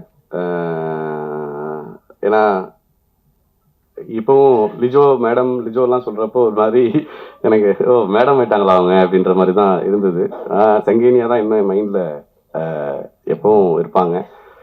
ஒரு ஒரு அற்புதமான ஒரு ஆர்டிஸ்ட்னு சொல்லலாம். நடிகைன்னு ஒரு ஆக்ட்ரஸ்ன்னு சொல்கிறத விட நான் ஒரு ஆர்டிஸ்ட்னு தான் பார்ப்பேன். ஏன்னா அந்த கேரக்டர் கொடுத்த டெடிகேஷன்லாம் பார்த்துருக்கேன். ஸோ அவங்க தேர்ந்தெடுக்கிற கதாபாத்திரங்கள்லாம் பார்க்குறப்ப எனக்கு ரொம்ப பெருமையாக இருக்கும். ஸோ அந்த வகையில் ஒரு நல்ல டீமோட படத்துக்கு லிஜோ மூலமாக இங்கே வந்த பிறகும் அந்த ட்ரெய்லரை பார்த்த பிறகும் என்னால் உணர முடிஞ்சது. ஸோ இந்த படம் நல்லா வந்தது அப்படிங்கிறதுக்கு எனக்கு 2 ரீசன் இங்கே வந்தவொன்னு அப்சர்வேஷனில் தோணுச்சு. ஒன்று, படத்தில் பணியாற்றினவங்க எல்லாரும் ரொம்ப கம்மியாக பேசுகிறாங்க. அதுவே இந்த படம் நல்லா இருக்கும் அப்படிங்கிறதுக்கு இது. ரெண்டாவது ப்ரொடியூசர் சிரிச்சாரு படம்லாம் எடுத்து முடிச்ச பிறகு. ஸோ அதுவுமே வந்து படம் நல்லா வந்திருக்கு அப்படிங்கிறதுக்கான அடையாளம் அப்படின்னு எனக்கு தோணுது. இயக்குனர்கிட்ட எனக்கு அறிமுகம்லாம் இல்லை, இப்போதான் கொஞ்ச நேரம் ராஜமுருகன் லேட்டாக வந்ததால அவர் கூட கொஞ்சம் பேசுகிற வாய்ப்பு கிடைச்சது. ஸோ அப்போ கேட்ட ஏன் ஜென்டில் உமன்னு டைட்டில் வச்சிங்க அப்படின்னு சொல்லிட்டு. ஏன்னா இப்போ வந்து இந்த மாதிரியான விஷயங்கள்ல ரெண்டு இருக்கும். ஒன்று பொருள் இருக்கணும், இல்லைன்னா ஒரு அட்டென்ஷன் சீக்கிங் இருக்கணும். இந்த ரெண்டு தான் ஒரு மாற்று பார்வைக்கான ஒரு துணியை கொடுக்கறதுக்கான அடிப்படையாக இருக்குன்னு எனக்கு தோணுது. ஸோ அந்த அடிப்படையில் ஒரு ரொம்ப அருமையான ஒரு பதில் சொன்னார். ஒரு ஸ்டீரியோ டைப்பை உடைக்கிறது அப்படிங்கிறதுக்காக ஏன்னா ஜென்டில்மேன் நம்ம பார்த்துருக்கோம், ஜென்டில் உமன் நம்ம பெண்கள் குறித்து அது ஒரு ஜென்டில் அப்படின்னு லேடிஸ் அண்ட் ஜென்டில்மேன் தானே சொல்கிறோம். ஒரு லேடிஸாக ரொம்ப காமனாகவும் இதுக்கு மட்டும் ஒரு அழுத்தம் கொடுத்து சொல்கிறோம் இல்லையா, அந்த ஸ்டீரியோ டைப்பை உடைக்கணும் அப்படின்னு தோணுச்சு அப்படின்ற மாதிரி ஒரு பதில் சொன்னார். 2 பெண்கள் பிரதான கதாபாத்திரமாக இருக்கிற கதை அப்படிங்கிற அடிப்படையில். ஸோ இந்த ஒரு ஸ்டீரியோ டைப்பை உடைக்கிறது சமூகத்தில் ரொம்ப ரொம்ப முக்கியமான செயல்னு நான் நினைக்கிறேன். ஏன்னா இங்கே எல்லாமே ஸ்டீரியோ டைப் தான். நம்முடைய வாழ்க்கையே ஸ்டீரியோ டைப்பில் தான். இந்த வயசில் நீங்கள் இது பண்ணணும், இந்த வயசில் இது பண்ணணும், கல்யாணம் பண்ணிக்கணும், இந்த வயசில் குழந்தை பெற்றுக்கணும், இந்த வயசில் இது போகணும், இந்த வயசில் செத்து போகணும் அப்படிங்கிறது வரைக்கும், பிறந்ததுலேருந்து எண்டு வரைக்கும் எல்லாமே ஒரு ஸ்டீரியோ டைப் எலமெண்ட் தான். பத்திரிகையாளராக இருந்தப்போ சில முயற்சிகளை ஸ்டீரியோ டைப்பை உடைக்கிற முயற்சிகளை செய்கிற வாய்ப்பு கிடைச்சிருக்கு. அதில் இந்த தருணத்தில் அது ஏன் முக்கியமானது, நம்ம எவ்வளோ முரணாக யோசிக்கிறோங்கிறதுக்கான ஒரு அனுபவத்தை பகிர்ந்துக்கணும்னு எனக்கு தோணுது. ஸோ குஷ்பு மேடம் வந்து அப்போ வந்து கற்பு பற்றி ஏதோ ஒரு விஷயத்த சொல்லிட்டாங்கன்னு சொல்லி தமிழ்நாடே கொந்தளிச்சது, பயங்கரமாக கொந்தளிச்சாங்க. கற்பு பற்றி எப்படி அவங்க சொல்லலாம், நம்முடைய கலாச்சாரம் கெட்டு போச்சு, நம்முடைய ஒருவனுக்கு ஒருத்திங்கிற பண்பாடு போயிடுச்சு அப்படின்னு அரசியல் கட்சிகள்லாம் அவங்க வீட்டு முன்னால் போய் போராட்டம் பண்ணுறது அதெல்லாம் பண்ணாங்க. அப்போது நான் பத்திரிகையாளராக ஒரு கட்டுரை எழுதுனா ரொம்ப கவனம் பெற்றேன். அந்த ஸ்டீரியோ டைப்பை உடைக்கணும்னு எனக்கு தோணுச்சு. அப்போ தான் எனக்கு ஒரு புள்ளி வரம் கிடைச்சது. எய்ட்ஸில் இந்தியாவிலேயே 2வது பெரிய ஸ்டேட் வந்து அதிகமான நோய்கள் ஸ்டேட் வந்து தமிழ்நாடு அப்படின்னு. நீங்கள் கற்பு கலாச்சாரம் ஒருவனுக்கு ஒருத்தின்னு இவ்வளோ பேசுகிறீங்களே, அப்புறம் ஏன் எய்ட்ஸில் 2வது இடத்துல இருக்கு அப்படிங்கிற ஒரு புள்ளி விவரத்தோடு சேர்த்து நம்முடைய ஸ்டீரியோ டைப்பான இருக்கிற கருத்துக்கும் யதார்த்தத்தில் நம்ம எவ்வளோ விலகி இருக்கோம். உண்மையாகவே நீங்கள் உங்களுடைய ஸ்டீரியோ டைப்பான கருத்துக்கு இப்போ பெண்களை நீங்கள் கடவுளாக மதிக்கிறதுன்னு சொல்கிறீங்கன்னா அதே மாதிரி நீங்கள் மதிச்சிங்கன்னா பரவாயில்ல, ஆனால் அதை எண்ணத்துக்கும் செயலுக்கும் இடையில ஒரு பெரிய இடைவெளியை வைப்போம். அதுதான் ஸ்டீரியோ டைப்பினுடைய பிரச்சனை. அது வந்து நமக்கு ஒரு கற்பனையை ஒன்று கொடுக்கும், ஆனால் யதார்த்தத்தில் மிக மிக மோசமாக நடந்துக்கும். அதுக்கு ஆப்போசிட்டாக ரொம்ப புனிதப்படுத்தும் கற்பனையில். ஸோ அதனால தான் ஸ்டீரியோ டைப்பை உடைக்கிற முயற்சிகள் எது இருந்தாலுமே நம்ம வந்து 2 கை நீட்டி வரவேற்கணும் அப்படின்னு நான் நினைக்கிறேன். இன்னைக்கு நடந்த எல்லா மாற்றங்களுமே ஸ்டீரியோ டைப்பை உடைச்சது தான். இவங்க படிக்கலாம், இவங்க படிக்கக்கூடாது, இவங்க இது பண்ணலாம், இது இவங்க பண்ணக்கூடாது இப்படிங்கிற நீங்கள் ஒரு சின்ன விஷயங்கள் நீங்கள் ஒரு வரவேற்பு ஒரு கல்யாணத்துக்கு போனீங்கன்னா வந்து அந்த ரிசப்ஷனில் பெண்கள் தான் வந்து அந்த சந்தனம் தொளிக்கிறதுக்கும் இதுக்கு இருப்பாங்க. நான் பார்த்த நாள்லேருந்து இது மாறவே இல்லை. இப்போ அதுனா அது பெண்கள் தான் பண்ணணும் அப்படிங்கிறது நம்ம மைண்டில் இருக்கிற இது. அது பெண்களுக்கும் இருக்கும், ஆண்களுக்கும் இருக்கும். அது அந்த இடத்துல 2 ஆண்கள் நின்னா என்ன குடிமுடிக்கு போயிருமா அப்படின்னு நான் யோசிப்பேன், இல்லை இந்த உலகம் அழிஞ்சிருமான்னு யோசிப்பேன். ஆனால் அது நடக்கவே நடக்காது. இந்த மாதிரி குட்டி விஷயத்துல இருந்து பெரிய விஷயங்கள் வரைக்கும் ஸ்டீரியோ டைப்லேயே நம்ம வாழ்க்கை நகர்ந்துட்டு இருக்கு. அது என்னன்னா நமக்கு புதிய சிந்தனைகளையோ புதிய மாற்றங்களையோ அடையறதுக்கு வாய்ப்பு தராம போயிடும்னு தோணுது. ஸோ அந்த வகையில் இன்னைக்கு சிந்திக்கிறதுக்கோ இதுக்கோ வாய்ப்பு தராத ஸ்டீரியோ டைப் விஷயங்களை உடைக்கிற முயற்சியா ஜென்டில் உமன் திரைப்படம் வந்திருக்கிறது அப்படிங்கிறது ரொம்ப மகிழ்ச்சியும் மனநிறைவையும் தருது. அந்த வகையில் இயக்குனருக்கும் படக்குழுவினருக்கும் இதில் நடிச்சிருக்கிற எல்லா திறமைசாலிகளுடைய ஒன்று கூடலாம் நான் பார்க்குறேன். ஏன்னா இங்கே பேசிட்டு இருக்கிற எல்லாருக்கும் ஹரியோட திறமையை பற்றி நிறைய பேசியிருக்காங்க, லிஜோ நல்லா தெரியும், லாஸ்லியா பற்றி பேசின இந்த விஷயங்கள், இப்படி ஒவ்வொருத்தருமே அண்டு ஒளிப்பதிவாளர் ஆரம்பித்து படத்தொகுப்பில் ஆரம்பித்து டெக்னீஷியன்ஸ், நம்ம ப்ரொடக்ஷன் டிசைனர்லேருந்து எல்லாருமே வந்து படத்து மேலே வச்சிருக்கிற நம்பிக்கை இன்னும் ரொம்ப பாசிட்டிவான விஷயம். ஏன்னா ஒரு படம் முடிச்ச பிறகு அப்படி ஒரு கான்ஃபிடன்ஸ் வரது ஈஸி இல்லை, பயம்தான் வரும் யூஸ்வலாக ஒரு படத்தை முடிக்கிற உடனே. ரொம்ப ரொம்ப நம்ம திருப்தியாக பண்ணியிருக்கோம் அப்படிங்கிற ஒரு எண்ணம் வர இடத்துல தான் வந்து அந்த ஒரு கான்ஃபிடன்ஸ் வரும். ஸோ இவங்க இங்கே இருக்கிற எல்லாரோடையும் இன்ட்ராக்ட் பண்ணுற வாய்ப்பு கிடைச்சப்போ ரொம்ப ரொம்ப கான்ஃபிடென்ஸோடு இருக்காங்க, படம் நல்லா வந்திருக்கு அப்படிங்கிற இடத்துல. அது ரொம்ப முக்கியமானது. ஸோ இது எல்லா வகையிலுமே ஒரு பாசிட்டிவான ஒரு வைப்பை கொடுக்குது. ஸோ ரீல்ஸ் பார்க்குறதுக்கே டைம் இல்லாத ஒரு காலகட்டத்தில் ரீல்ஸ் பார்த்தாலே போதும் அப்படிங்கிற மனநிலையில் இருக்கிற ஒரு சூழலில் ஸ்டீரியோ டைப்பை உடைக்கிற முயற்சியை மேற்கொண்டிருக்கிற உங்கள் அனைவருக்கும் என் மனப்பூர்வமான வாழ்த்துக்கள். படம் மிகப்பெரிய வெற்றி அடைய வேண்டும் என்று உளமாற வாழ்த்துகிறேன். நன்றி. நான் கொஞ்சம் கூட பேசலாம்னு நினச்சேன். அதுக்குள்ளே ஞானவேல் வந்து இந்த படத்தோட சிறப்பே வந்து வேலை செஞ்சவங்க கம்மியாக பேசுகிறதும் ப்ரொடியூசர் சிரிக்கிறதும் சொல்கிறதுனால நான் குறைச்சிக்கிறேன். ஒரு 20-25 ஆண்டுகளாக இந்த சினிமாவில் வந்து தொடர்ச்சியாக வேறு தம்பிகளை வந்து நான் சந்திச்சுட்டே இருக்கும்பொழுது சில பேர் இவன் எப்படியாவது டைரக்டர் ஆயிடுவான் அப்படின்னு தோணும். சில பேர் இவன் கண்டிப்பாக டைரக்டர் ஆயே தீருவான் அப்படின்னு தோணும். அப்படி ஆயே தீருவான்னு நான் நினச்ச தம்பிகளில் ஒருவர் தான் ஜோஸ்வா சேதுராமன். பொதுவாக வந்து நிறைய விஷயங்களை வந்து சொல்லலாம். இந்த படத்தை பற்றி நிறைய பேசக்கூடாது அப்படிங்கிறது என்ன காரணம்னா, இந்த படத்தை வந்து பார்த்துட்டு நீங்கள் எல்லோரும் பேச வேண்டும் அப்படிங்கிறது தான் இது ரொம்ப முக்கியமான ஒரு விஷயம். பொதுவாக எல்லா நல்ல படங்களையும் புதிதாக வரக்கூடிய இயக்குநர்களுடைய படங்களையும் நீங்கள் எப்படி தாங்கி உங்கள் தோல் மீது சுமப்பீர்கள்னு தெரியும். அதனால் இந்த படத்தை வந்து நிச்சயமாக அவங்க எல்லோருக்கும் பிடிக்கும் அப்படின்னு. அதை தாண்டி வந்து இந்த படத்தில் சம்மந்தப்பட்டிருக்கக்கூடிய தொழில்நுட்ப கலைஞர்கள் இது வந்து ஒரு வழக்கமாக எல்லா படத்துலையும் சொல்கிறது தான், எல்லாம் ஒரு குடும்பம் மாதிரி வேலை செஞ்சோம் அப்படின்னு சொல்லிட்டு. உண்மையாகவே வந்து தனிப்பட்ட முறையில் யோசித்து பார்த்தா தனித்தனியாக கேட்கும்போது எல்லோரும் ஜோஸ்வா மீது வைத்த அந்த அன்பு தான் இந்த படம் அப்படின்னு நீங்கள் நிச்சயமாக சொல்லலாம். நீங்கள் வந்து லிஜோவில் தொடங்கி அமரனில் இருந்து ஹரியில் இருந்து இப்படி ஒவ்வொருத்தராக வரிசையாக சொல்லிட்டு வந்தால் எல்லோருமே ஏதோ ஒரு விதத்தில் ஜோஸ்வாவை வந்து பிடிக்கும். காரணம் வந்து என்னென்னா, வேலை செய்கிறதுல இருக்கக்கூடிய அந்த கவனம் வந்து ரொம்ப முக்கியமாக இருக்கும். நம்ம கூட ரொம்ப நேரம் இருக்கிற மாதிரி இருக்கும், ஆனால் அவன் வேலையை அவன் நடத்திட்டு போயிட்டே இருப்பான், நம்மகிட்ட வேலை வாங்காத மாதிரி இருக்கும். அந்த அளவுக்கு வந்து ரொம்ப கவனமாக வேலையை செய்து ரொம்ப சிறப்பாக அந்த படத்தை கொண்டு வந்திருக்காரு. நானும் வந்து முதல்ல ஒரு 20 நாளுக்குள்ளே அந்த படத்தை முடிச்சிடலான்னு சொல்லும்போது இதெல்லாம் சாத்தியமே இல்லை. அப்படியெல்லாம் நீ ஒரு பட்டத்தை போட்டுட்டு படம் எடுக்காத பண்ணலாம் கூட சொன்னேன். இல்லைன்னே முடிச்சிட முடியும் அப்படின்னு சொன்னால், அதுக்கு பிறகு நம்ம ஸ்ரீதர் அதாவது கேமராமேனுக்கு அழைச்சிட்டு வந்து சொன்னோடனே அவருக்கும் முதல் படம் இது. வேறு நிறைய படங்கள் வெளியே வந்தாலும் இதுதான் தனியாக அவர் செய்யக்கூடிய படம். இதெல்லாம் சாத்தியமாங்கிற பதட்டம் எங்களுக்கு எல்லாருக்குமே இருந்துச்சு. அதுக்கப்புறம் அமரன் சார் இப்படி ஒவ்வொருத்தராக வந்து இந்த கை சேர சேர சேர அந்த சுமை எப்படி குறையுமோ அப்படி குறைஞ்சி இந்த படத்தை பார்க்கும்போது ரொம்ப உணர்வுபூர்வமாக மாறிடுச்சு. இந்த படத்தில் வந்து ஒரே ஒரு வசனம் இருக்குது, அந்த வசனத்தை மட்டும் நான் சொல்லலாம்னு நினைக்கிறேன்.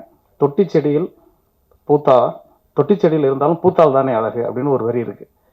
பெரிய படமோ சின்ன படமோ வெற்றி அடைந்தால் தான் அழகு. நிச்சயமாக இந்த படம் வெற்றி அடையும் நம்புகிறேன். வாழ்த்துக்கள் Joshua. This is a fashion film for me. ஏன்னா நான் வந்து டைரக்ஷன் பண்ணணுன்ற போது இந்த கதை தான் முதல்ல பண்ணணும்னு நானே திட்டமிட்டது தான். எல்லாரும் சொன்ன மாதிரி 19 days அப்படின்லாம் சொன்னாங்க. நான் அந்த திட்டத்தில் இல்லை. பட் ஆனால் என்னோடய டீம் எனக்கு பண்ண சப்போர்ட் தான் அது பெரிய காரணம் இந்த டைமில் முடிச்சதுக்கு. ஏன்னா அதில் எல்லாருக்குமே நான் சொல்லணும், எடிட்டர்லேருந்து அமரன் சார்லேருந்து எல்லாருக்குமே. ஏன்னா அமரன் சார் நான் தான் அந்த படத்துக்கு புது டேரக்டர், மற்ற எல்லாருமே எக்ஸ்பீரியன்ஸ். கேமராமேன் கூட சினிமாட்டோகிராஃபர் தனியாக பண்ணல, பட் நிறைய படம் ஒர்க் பண்ணியிருக்காரு.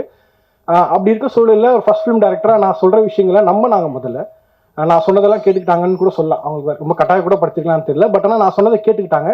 என்னோட விஷனை என்னோட ட்ரீமை ரொம்ப பிலீவ் பண்ணாங்க, என்ன காட்டிலும் அதிகமாக. அது கடைசி எடிட் முடிகிற வரைக்கும் எடிட்டர்கள் கூட அது இருந்துச்சு. ஸோ அதனால் கண்டிப்பாக நான் என்னோட டீம் தான் ரொம்ப நன்றி சொல்கிறேன்.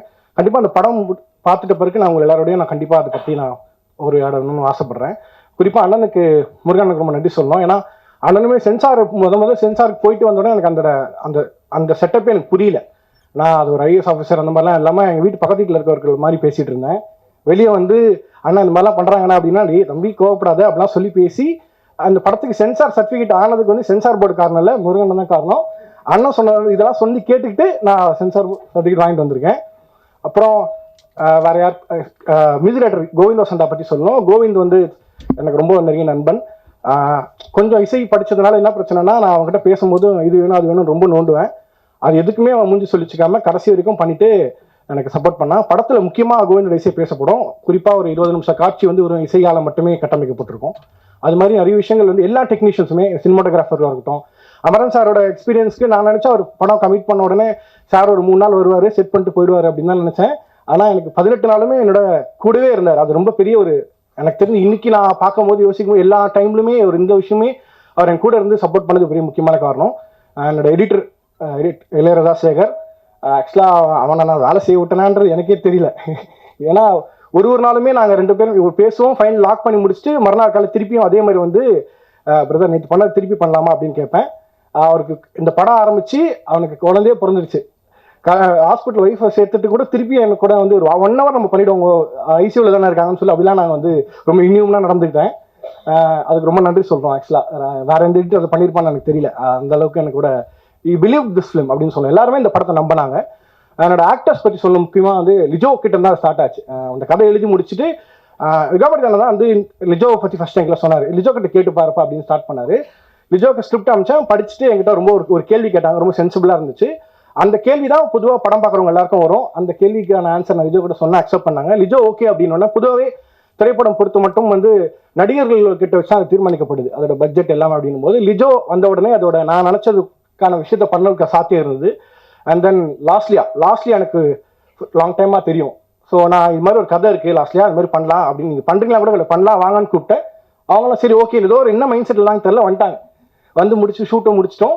அண்ட் தென் ஹரி கூட நான் ஹரியை வந்து ஒரு 4 நாள் ஷூட்டுக்கு முன்னாடி ஹரி இந்த மாதிரி ஒரு கேரக்டர் இருக்குது பண்ணணும் அப்படி என்ன சொல்கிறேன் அப்படின்னு சொல்லி வந்து கேட்டாப்புல கேட்டுட்டு புதன்கிழமை ஷூட் போகிறோம் அப்படின்னு சொல்லி நான் சாட்டர்டே சொன்னேன். என்ன விளையாடுறியா புதன்கிழமை அப்படின்ற அப்படின்னா ஆமாம் புதன்கிழமை தான் பண்ணிக்கலாம் அப்படின்னு சொல்லி லாஸ்ட் மினிட்ல ஹரியை நம்பலாம். ஆக்சுவலாக அது பேசிக்காக Hari takes lot of time to get into character. ஆனால் நான் கொஞ்சம் பேசி அவனை ஏதோ மண்டே கல்வி ஏமாற்றிட்டேன். ஹரிக்கு ரொம்ப தேங்க் பண்ணுறேன். எல்லா டெக்னீஷியன்ஸ்க்கும் அந்த படத்தில் எனக்கு சப்போர்ட் பண்ண எல்லாருக்கும் நன்றி. முக்கியமாக இந்த படம் ஆக்சுவலாக வந்து நான் வந்து படம் இயக்குன்றது நான் இப்படியான படம் நான் இயக்கணும், படம் வந்து இதுக்காக எடுக்கணும், கலை என்பது மக்களுக்கானது அப்படின்ற விஷயங்கள் எல்லாமே எனக்கு வந்து ஒரு அப்பா மாதிரி இருந்து பண்ணது வந்து யுகபாரதி அண்ணன் தான். நான் எல்லா டவுட்டுமே அவர்கிட்ட கேட்பேன். அவருமே இல்லைன்னா நான் ரொம்ப முட்டாள்தனமான கேள்விலாம் கேட்பேன். அது யாரெல்லாம் காண்டாவா நான் பொறுமையாக நின்று எக்ஸ்பிளைன் பண்ணுவார் அண்ணன். அப்புறம் இந்த யங் ஸ்பேஸில் ஒன்று இருக்கும்ல இருக்கும், அதெல்லாமே எனக்கு கண்ட்ரோல் பண்ணுறது அண்ணன் தான் இருக்கும். ஒரு நாளும் என்னென்ன நடக்குதுன்ற நான் நாங்கள் டிஸ்கஸ் பண்ணுவேன். ப்ராபப்ளி இந்த படம் வந்து ரொம்ப ஒழுங்காக இருக்குது அப்படின்னு என்னோட சில இருக்குது அப்படின்னா அதுக்கு முக்கியமான காரணம் வந்து யுகபாரதி அண்ணன் சொல்லுவேன். ஏன்னா எனக்கு பேசிக்காக பேசவே வராது, நான் பேசும்போது உங்களுக்கு தெரிஞ்சிருக்கும். ஆனால் வசனம் ரொம்ப கரெக்டாக இருக்குது அப்படின்னா அதுக்கு காரணம் அண்ணன் தான். நான் ஒன்று என்ன சொல்லுவேன், தம்பி அப்படிலாம் எழுதக்கூடாது அப்படின்னு சொல்லி அண்ணன் அதை திருத்தி எழுதுவார். அதனால் அண்ணனுக்கு தான் ரொம்ப நன்றி சொல்லணும். அப்புறம் முக்கியமாக கடைசியாக வந்து என்னோட ரொம்ப மெயினானது ப்ரொடியூசருக்கு ரொம்ப நன்றி சொல்கிறேன். ஏன்னா நான் இந்த கதை சொல்லும் போது அவங்களுக்கு வந்து வழக்கமாக ஒரு தயாரிப்பாளர் புதுசாக படம் தயாரிக்க வராங்கன்னா ஒரு சில விஷயங்கள் சினிமாவில் எதிர்பார்ப்பாங்களா, அது எதுவுமே அவங்களுக்கு நான் அந்த படத்தில் சொல்லலை. Dance, fight, comedy, Yogi Babu date இருக்கா அந்த மாதிரிலாம் கேட்பாங்க. அது மாதிரி எதுவுமே ப்ரொடியூசர் என்கிட்ட கேட்கல. இந்த கதை ஓகே நீங்கள் பண்ணுங்க அப்படின்னு சொன்னாங்க. டே 1லேருந்து நான் ஷூட் பண்ணுற வரைக்கும் என்கிட்ட வந்து எந்த விதமான புதுவாக ஒரு சில எக்ஸ்பெக்டேஷன்ஸ் இருக்கும்ல, ஃபுட்டேஜ் பார்க்கணும் அது மாதிரி எதுவுமே அவங்க கேட்கல. நான் முடிச்சு ஃபைனல் எடிட் காட்டும் போது அவர் படம் பார்த்தாரு. ப்ரொடியூசர் ஹஸ்பண்ட் 2 பேருக்கு நன்றி சொல்லணும், கோமலா சார், ஹரி மேடம், அப்புறம் நேதாஜி. அவர் தான் அந்த ப்ரொடியூசர் கனெக்ட் பண்ணார் பேசிக்காக. இன்னைக்கு வந்து படம் பண்ணி நிறைய கதை வச்ச டேரக்டர்ஸ்க்கு வந்து ஒரு ப்ராஜெக்டை வந்து டிசைன் பண்ணும்போது ஒரு ப்ரொடியூசர் கரெக்டாக ரீச் பண்ணுறது ரொம்ப கஷ்டமாக இருக்கும். அப்படியான சூழலில் எனக்கு இருக்கும்போது நேதாஜி வந்து எனக்கு ஹரி சார் இன்ட்ரடியூஸ் பண்ணார். அதுக்கப்புறம் தான் அந்த ப்ராஜெக்ட் ஸ்டார்ட் ஆச்சு. இந்த ப்ராஜெக்டோட ஸ்டார்டிங் ஸ்பேஸ்ன்னு பார்க்கும் நேதாஜிக்கு நான் ரொம்ப தேங்க் பண்ணுறேன் இந்த இடத்துல. ஏன்னா எல்லா டீமுக்கும் ரொம்ப நன்றி. கண்டிப்பாக அந்த படம் உங்களுக்கு பிடிக்கும், கண்டிப்பாக பிடிக்கும், டெஃபினட்டாக பிடிக்கும்னு உங்களால் சொல்லவே முடியாது. நம்ம கண்டிப்பாக பார்த்துட்டு இந்த படத்தை பற்றி உங்களை நம்ம டிஸ்கஸ் பண்ணுவோம். நன்றி, வணக்கம். ப்ளஸ் வந்து எங்களுக்கு சப்போர்ட் பண்ண வந்த ஆல் த பிக் டேரக்டர்ஸ் இங்கே இருக்காங்க இல்லைன்னு நம்ம ராஜமுருகன் சார், நம்ம ஞானவேல் சார், உங்களோட எல்லா படத்தில் வந்து பெரிய ஃபேன் சார், ரொம்ப நன்றிங்க. ஃபஸ்ட்டு நம்ம வந்து நான் எக்டர்லேருந்து போகலான்றேன். இங்கேருந்து என்னது காத்தவராயன், ஏன்னா எங்களுக்கு எக்டர்னு தெரியும். காத்தவராயன் வேற என்ன பேர் இது, ஸ்ரீதர், 3 பேர். காத்தவராயன் யாருன்னு சொன்னால் நம்ம இப்போ ரீசெண்டாக ஒரு இன்டர்வியூவில் வந்து கவுண்ட் பண்ணி சார் யாரே காத்தவராயனா, அந்த காத்தவராயன் தான் இவர் ஆக்சுவலாக. ஸோ எக்டரோட ஒர்க் வந்து எனக்கு ரொம்ப பிடிச்சிது. எப்படின்னா நான் ஃபஸ்ட் டைம் எக்டரை போய் மீட் பண்ணுறேன், இந்த மாதிரி பார்த்தாரு, கொஞ்சம் அப்படியே யோசிச்சாரு, அப்படியே உடனே ஃப்ரெண்ட் ஆனோம்.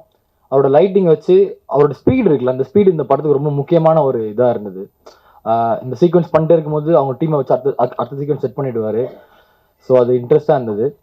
ஸோ ஜோஸ்வா வந்து நான் இந்த ஜென்டில் உமன் வருது பார்த்தீங்களா திருப்பி அது மாதிரி ஜென்டில் உமன், ஏன்னா இந்த படத்தோட டைட்டில் ஃபஸ்ட்டு வேறையாக இருந்தது. அந்த அப்போ வந்து எங்களுக்கு வெற்றிமாறன் சார் வந்து ஹெல்ப் பண்ணார். ஸோ அதை நான் அவருக்கு இங்கே தேங்க் பண்ணிக்க நான் விரும்புகிறேன்.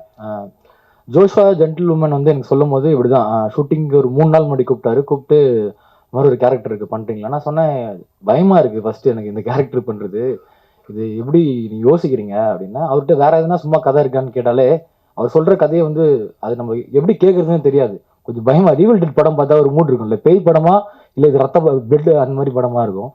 ஸோ அந்த மாதிரி ஒரு மூடில் தான் இருந்தார் ஜோஷ்வா. இன்னைக்கு தான் தெரியும், அண்ணன் வேற சொன்னார் எங்கே பற்றனாலே எனக்கு கொஞ்சம் பயம் தான் எனக்கு. ஏன்னா அந்த மாதிரி லாங்குவேஜ் தெரியல, எனக்கு பயமாக தான் இருந்தது எங்கே பற்ற அப்படின்னாரு. ஸோ அந்த பயம்லாம் எனக்கு இருக்குது.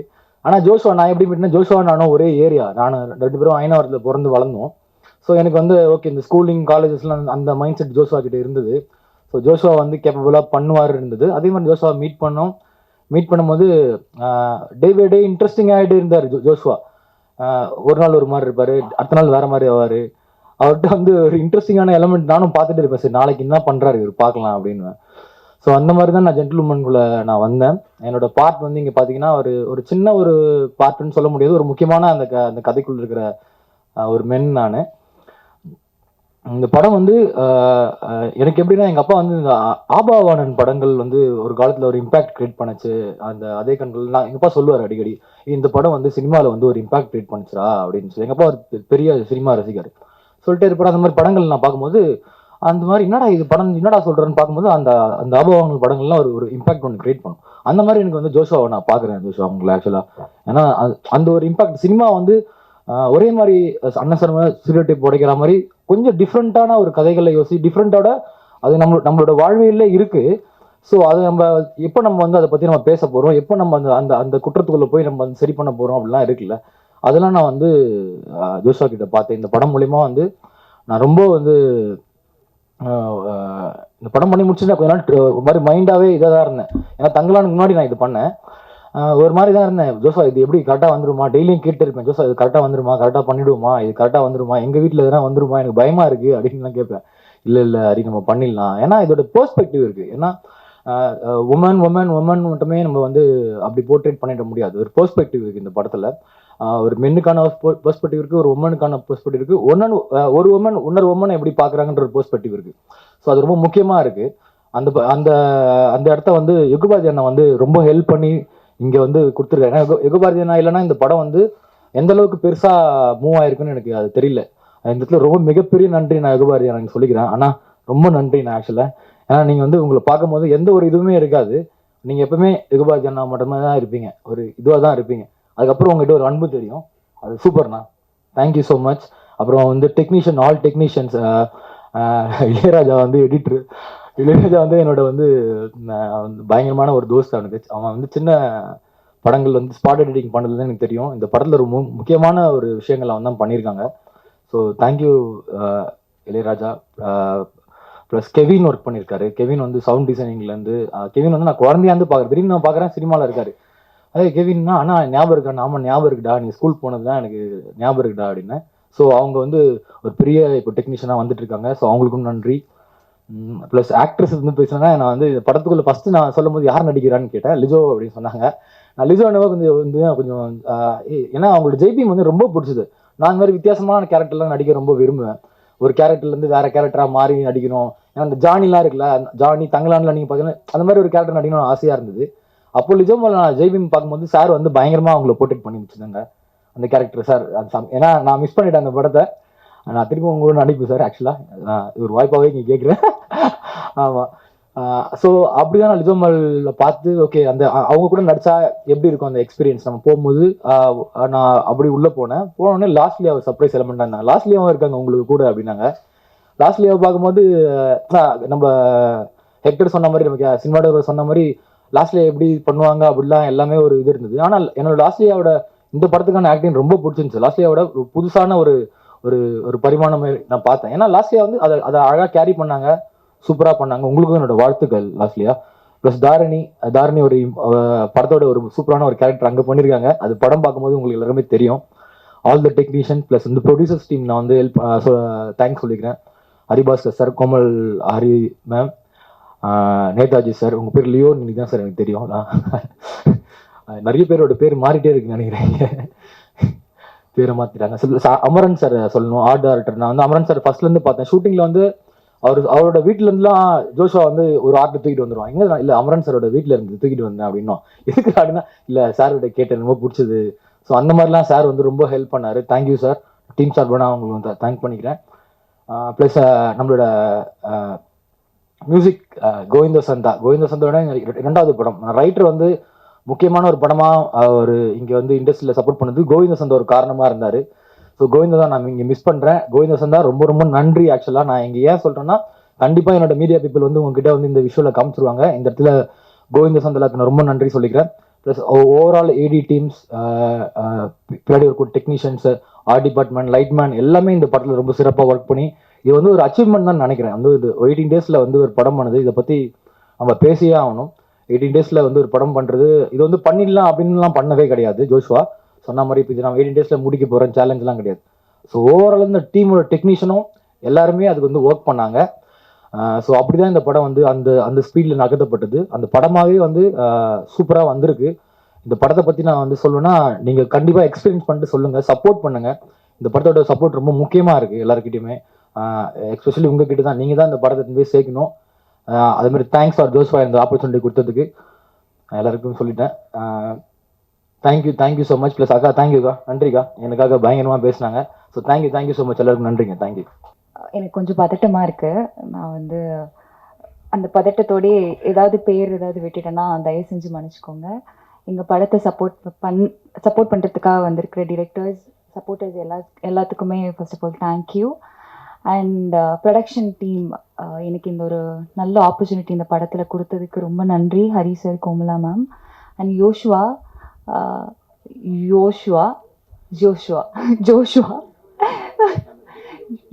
வந்துட்டு ஒரு வித்தியாசமான ஒரு நபர். கோமலா சார் நாங்கள், ஹரி மேம் நாங்கள். ஸோ அவரே வந்து ஒரு பதட்டத்தில் தான் பேசிகிட்டு இருந்தாங்க. எனக்கு அனா கேரக்டர் கொடுத்ததுக்கு ரொம்ப நன்றி யோஷ்வா. நான் வந்து அந்த கேரக்டரை நீங்கள் நினச்ச மாதிரி டெலிவர் பண்ணியிருக்கேன்னு நினைக்கிறேன், நம்புகிறேன். Thank you so much. And Hari, Lijo அவங்க கூட ஸ்க்ரீன் ஸ்பேஸ் ஷேர் பண்ணுறது எனக்கு ரொம்ப பெருமையாக இருக்குது. நிறைய இடத்துல அவங்க 2 பேரோட ஆக்டிங் பார்த்து நானே வந்து வியந்து பார்த்துருக்கேன். லிஜோவோட நிறைய ரொம்ப எமோஷனான சீன்ஸ் எல்லாமே வந்து அவங்க கிட்டே இருந்து அட்மையர் பண்ணியிருக்கேன் அவங்க பண்ணும்போது. ஸோ உங்கள் 2 பேர் கூட ஸ்க்ரீன் ஷேர் பண்ணது எனக்கு ரொம்ப சந்தோஷம். அண்ட் இருங்க மறந்துட்டேன். And Yugabharathi sir, thank you so much. இப்போ தான் இந்த சாங் நான் ஃபர்ஸ்ட் டைம் பார்க்கும்போதே ரொம்ப அழகாக இருந்தது. அண்ட் படத்தில் வந்து டயலாக்ஸ் எல்லாமே வந்து அவ்வளோ அழகாக இருந்ததுக்கு காரணம் சார் தான். So thank you so much sir. And cameraman sir Kathavarayan sir, thank you so much. ரொம்ப ஒரு மாதிரி பொய்டிக்கலாக இருக்கும் படம், அதுக்கு மெயின் ரீசன் வந்து சார் தான். நிறைய இடத்துல விஷுவல்ஸ் எல்லாமே ரொம்ப அழகாக இருந்தது, அவ்வளோ அழகாக காமிச்சதுக்கும் காரணம் சார் தான். So thank you sir. அண்ட் எனக்கு ரொம்ப எதுக்குன்னு தெரியல, எனக்கு ரொம்ப பதட்டமாக இருக்குது. ஸோ இந்த படத்தில் ஒர்க் பண்ண எல்லா டெக்னீஷியன்ஸுக்குமே ரொம்ப ரொம்ப நன்றி. மார்ச் 7 படம் ரிலீஸ் ஆகுது. நீங்கள் எல்லாருமே கண்டிப்பாக படம் பார்த்துட்டு உங்களோட சப்போர்ட் ப்ரீவியஸ் படங்களுக்கு கொடுத்த மாதிரி இந்த படத்துக்கு உங்கள் சப்போர்ட் கொடுங்க. Thank you so much. தேங்க்யூ. அடுத்து நாம் அழைப்பது, இவருக்கு என்ன வார்த்தை சொல்வது என்று தெரியவில்லை. அழுததே தெரியாத கண்கள், அன்பை சுமக்கும் முகம், சமூகத்துக்கு ஒரு விஷயம் தன்னால் முடியும் என்ற துணிச்சலான கதாபாத்திர தேர்வு, ஓடையும் தாமரையும் ஓவியம் தீட்டும் அற்புத நடிப்பு இவருடையது. அழைக்கிறோம் லிஜோ மோல் அவர்களை.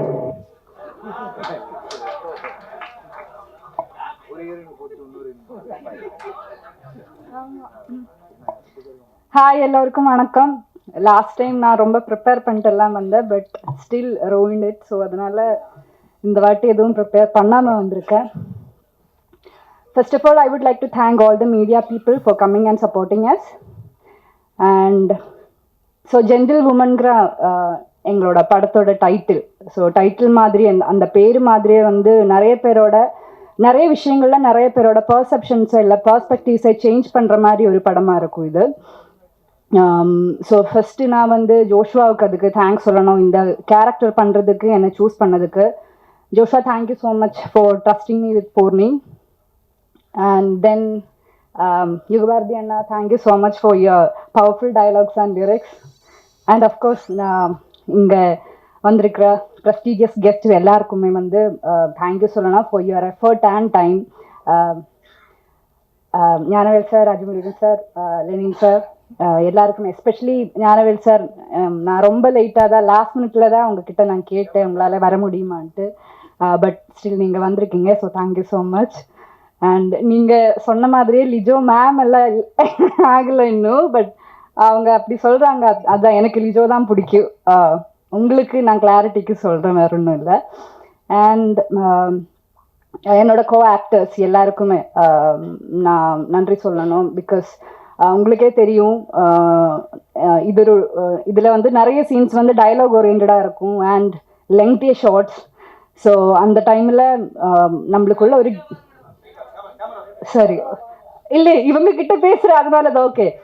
ஸோ நம்மளுக்குள்ள ஒரு கிவ் அண்ட் டேக் இல்லைன்னா கண்டிப்பாக நிறைய டேக்ஸ் போக வேண்டியதாக இருந்திருக்கும். பட் அது இல்லாமல் அந்த ஒரு நீங்கள் ரொம்ப சப்போர்ட்டிவாக கோஆப்ரேட்டிவாக இருந்ததுனால நிறைய டேக்ஸ் எதுவும் போகாமல் நம்மளால் இந்த படம் we could finish it. அதனால I would like to thank you all, my co-actors.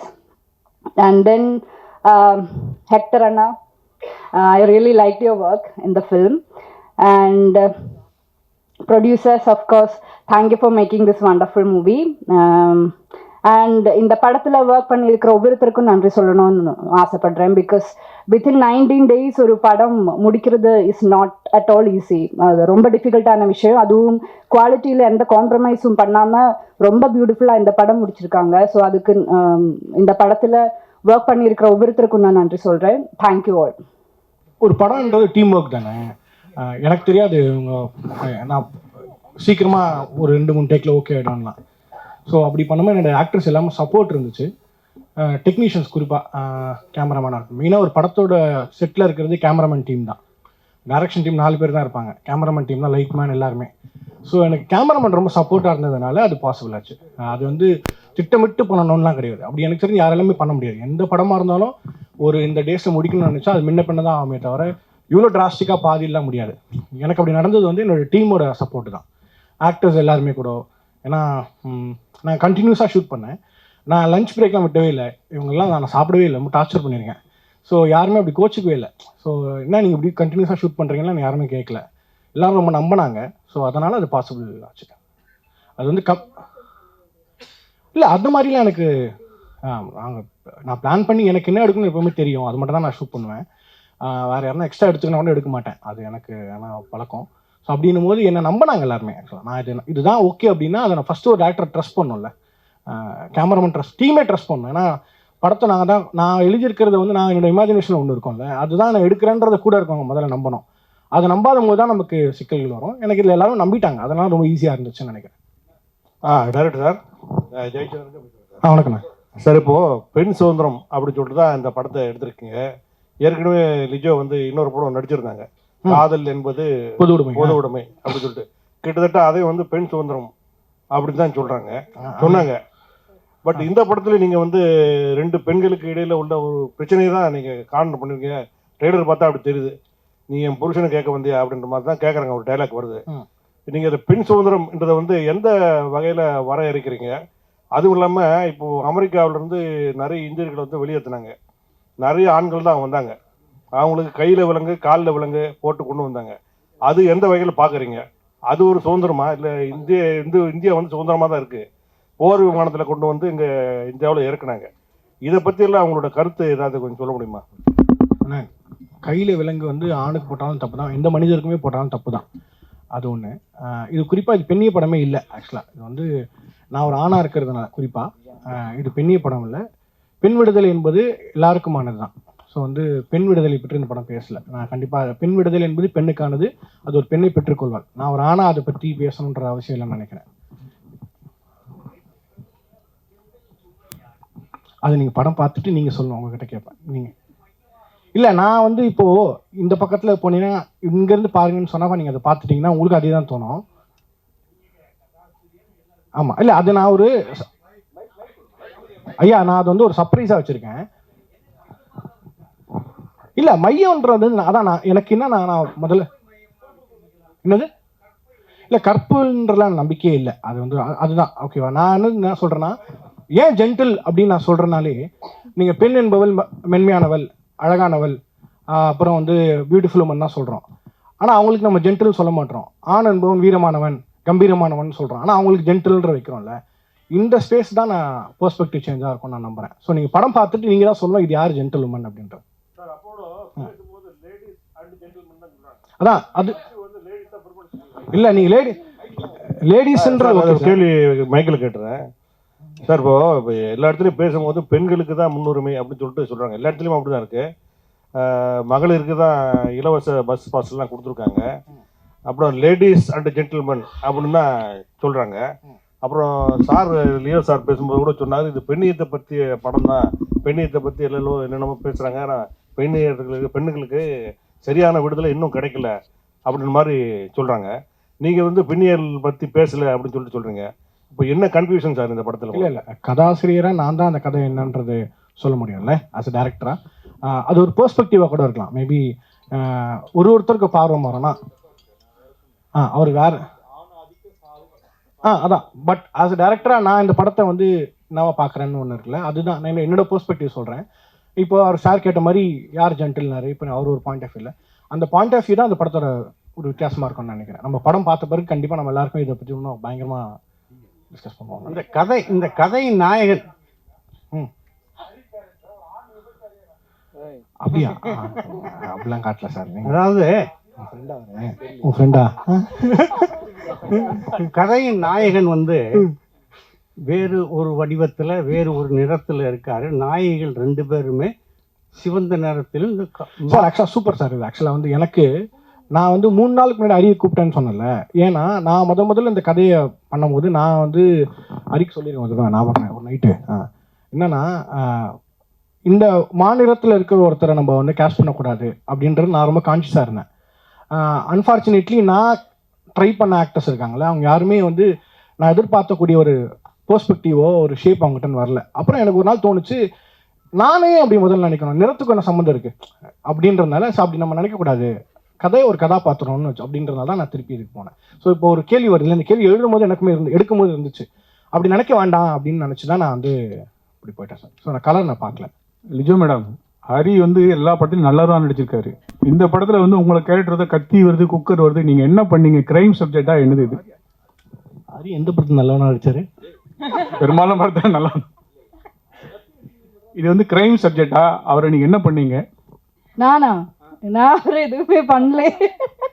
இல்லை, இது ஒரு க்ரைம் சப்ஜெக்ட் எல்லாம் இல்லை. நான் இங்கே எல்லாரும் முன்னாடியே பேசின மாதிரி நிறைய விஷயங்கள்ல நிறைய பேரோட பெர்ஸ்பெக்டிவ்ஸை சேஞ்ச் பண்ணுற மாதிரி ஒரு படம். பட் இது த்ரில்லர் சப்ஜெக்டே இல்லை. நீங்கள் படம் பார்த்துட்டு நீங்கள் சொல்லுங்கள் இது என்ன ஜானரில் வேற படம். Correct sir. இன்னொரு கேள்வி, அதாவது பெரும்பாலும் படங்கள் வந்து தமிழ் படங்கள் வந்து வெளிநாட்டு படங்களை தழுவித்தான் எடுக்கிறாங்க அப்படிங்கிற ஒரு குற்றச்சாட்டு இருக்குது. இது வந்து பார்த்தீங்கன்னா ஒரு மென்மையான ஒரு சோகம் இதில் படர்ந்திருக்க மாதிரி தெரியுது இந்த படத்தில். ஆனால் இதே நேரத்தில் 2 விமன் இந்த சோஃபியா லாரன் நடித்த படம் ஒன்று முன்ன வந்தது. 2 விமன் சோஃபியா லாரன் நடித்த படம். Sophia Loren, okay. அது வந்து 2 பெண்களை பற்றியது தான், அம்மா மகளை பற்றியது தான். அந்த இதை தழுவி கதையை காப்பியா அப்படின்னு கேட்குறீங்களா? காப்பியான்னு கேட்கல, தழுவல் இன்ஸ்பிரேஷன்றது உருட்டு தானே. இன்ஸ்பிரேஷன் அந்த இதை வச்சுட்டு வரலாம்ல. இது ஒரு பெண்ணு, அது ஒரு பெண்ணு. ஆக்சுவலாக எனக்கு நீங்கள் சோஃபியா ஆரணுன்னு நானும் லைட்டாக அப்படியே அப்படி யாரும் இந்த மூஞ்சி ஞாபகமே வரல எனக்கு அந்த அளவுக்கு தான். ஸோ அப்படி எதுவுமே இல்லை கண்டிப்பாக. இது சார் ஆக்சுவலாக அது ரொம்ப ஈஸியான காமனான கதை தான் சார். ரொம்ப பயங்கரமான யோசிக்கலாம், ரொம்ப பழைய கதை தான். மேபி அது வந்து ப்ரெசென்ட் பண்ண பிளேட்டு தான் டிஃப்ரெண்ட்டாக இருக்கும். நமக்கு ரொம்ப பரிச்சயமானது தான் அந்த படமே. நான் வந்து நம்புறேன்னா சார், பணக்காரன் ஏழை எல்லாரும் வந்து யாராக இருந்தாலும் 90 விழுக்காடு அதிகமான நேரம் வந்து நம்ம வீட்டில் தான் சார் செலவிடுறோம். எல்லாருக்கும் வீடுன்னு ஒன்று இருக்குது, குடும்பம்னு ஒன்று இருக்குது. அந்த குடும்பத்தில் இருக்கிற விஷயங்களை வச்சு தான் நான் ஒரு கதையாக நான் செட் பண்ணியிருக்கேன். ஸோ அது வந்து ஒரு ரியல் லைஃப் கனெக்ஷன் தான் இருக்குமே தவிர படம் தழுவலாம் இல்லை சார். என் வாழ்க்கையிலும் தழுவல் இல்லை, அதுவும் சொல்லிடுறேன். ஜோஷுவா இங்கே சொல்லுங்க. முதல்ல வாழ்த்துக்கள். நன்றி. ஒரு நல்ல படத்தை அழகாக எடுத்திருக்கீங்க. அதுமாதிரி காஸ்ட்டுமே நல்ல பிரமாதமான ஆர்டிஸ்ட் செலக்ட் பண்ணியிருக்கீங்க. இந்த கண்டென்ட்டை ஃபஸ்ட்டு படம்னாலே ஒரு பயம் இருக்கும், ஒரு நல்ல ஒரு கமர்ஷியல் படமாக பண்ணலாமேன்னு. இந்த மாதிரி ஒரு பொய்ட்ரிக்கான படம் பண்ணணுங்கிற இன்டென்ஷன் எப்படி வந்தது? இல்லை முதல்ல நீங்கள் எழுதின கதையா ஃபஸ்ட்டு இதான் பண்ணுவேன் அப்படிங்கிற மாதிரி? இல்லை, இது கமர்ஷியல் படம் தான். தியேட்டருக்கு வர எல்லா படமும் கமர்ஷியல் படம் தான். புரியுது. சில அந்த ஸ்பேஸை சொல்கிறேன். நிறைய பேர் கேட்பாங்களா, ஆர்ட் சினிமாவே ஆர்ட் தான், அது ஆர்ட் சினிமா நார்மல் சினிமான்னு எனக்கு நம்பிக்கை இல்லை. இந்த படம் இப்படி தான் பண்ணணும்னு நான் திட்டமிட்டு தான் எடுத்தேன். எனக்கு இது கமர்ஷியல் எல்லாருக்கும் இது கமர்ஷியல் படம் தான். இது காமெடி இருக்குது, எல்லாமே நான் சொன்ன மாதிரி ஃபைட் இருக்காது, அந்த மாதிரிலாம் இருக்குது, அந்த மாதிரியான ஸ்பேஸ் இருக்காது. பட் நம்ம யதார்த்தமாக நம்ம பார்க்கக்கூடிய ஸ்பேஸ் கமர்ஷியல் படம் தான். அது நான் சொன்ன மாதிரி தியேட்டருக்கு வர எல்லா படம் கமர்ஷியல் படம் என்னோட புரிதல் இருக்குல்ல, அதை நான் புரிஞ்சுக்கிட்டு தான். ஏன்னா நீங்கள் வந்து தியேட்டருக்கு வரும்போது ஒரு இன்வெஸ்ட்மெண்ட் இருக்குது உங்ககிட்ட இருந்து. சினிமாக்களை மட்டும்தான் அந்த சினிமாவோட பியூட்டியாக தான் நான் நம்புகிறேன். ஏன்னா ஆர்ட் ஃபார்ம் எடுத்துக்கிட்டிங்கன்னா மியூசிக்கு, பெயிண்டிங், லிட்ரேச்சர் இது எல்லாமே வந்து படிக்கிறவங்களுக்கு முதலீடு தேவையில்லை. நீங்கள் மியூசிக்கை வந்து நார்மலாக ஃப்ரீயாக கேட்கலாம், ஆர்ட்டை வேடிக்கை பார்க்கலாம். லிட்ரேச்சர் நீங்கள் லைப்ரரியில் போய் ஃப்ரீயாக படிக்கலாம். பட் சினிமாவுக்கு மட்டும் உங்களோட இன்வெஸ்ட்மெண்ட்னு ஒன்று இருக்குது. அப்போ அந்த இன்வெஸ்ட்மெண்ட்டுக்கு ஒரு படம் இருக்குது, அது தியேட்டருக்கு கொண்டு வரணும்னா அதுக்கு வேல்யூபிளாக இருந்தால் தான் நாங்களே இது பண்ணுவோம்.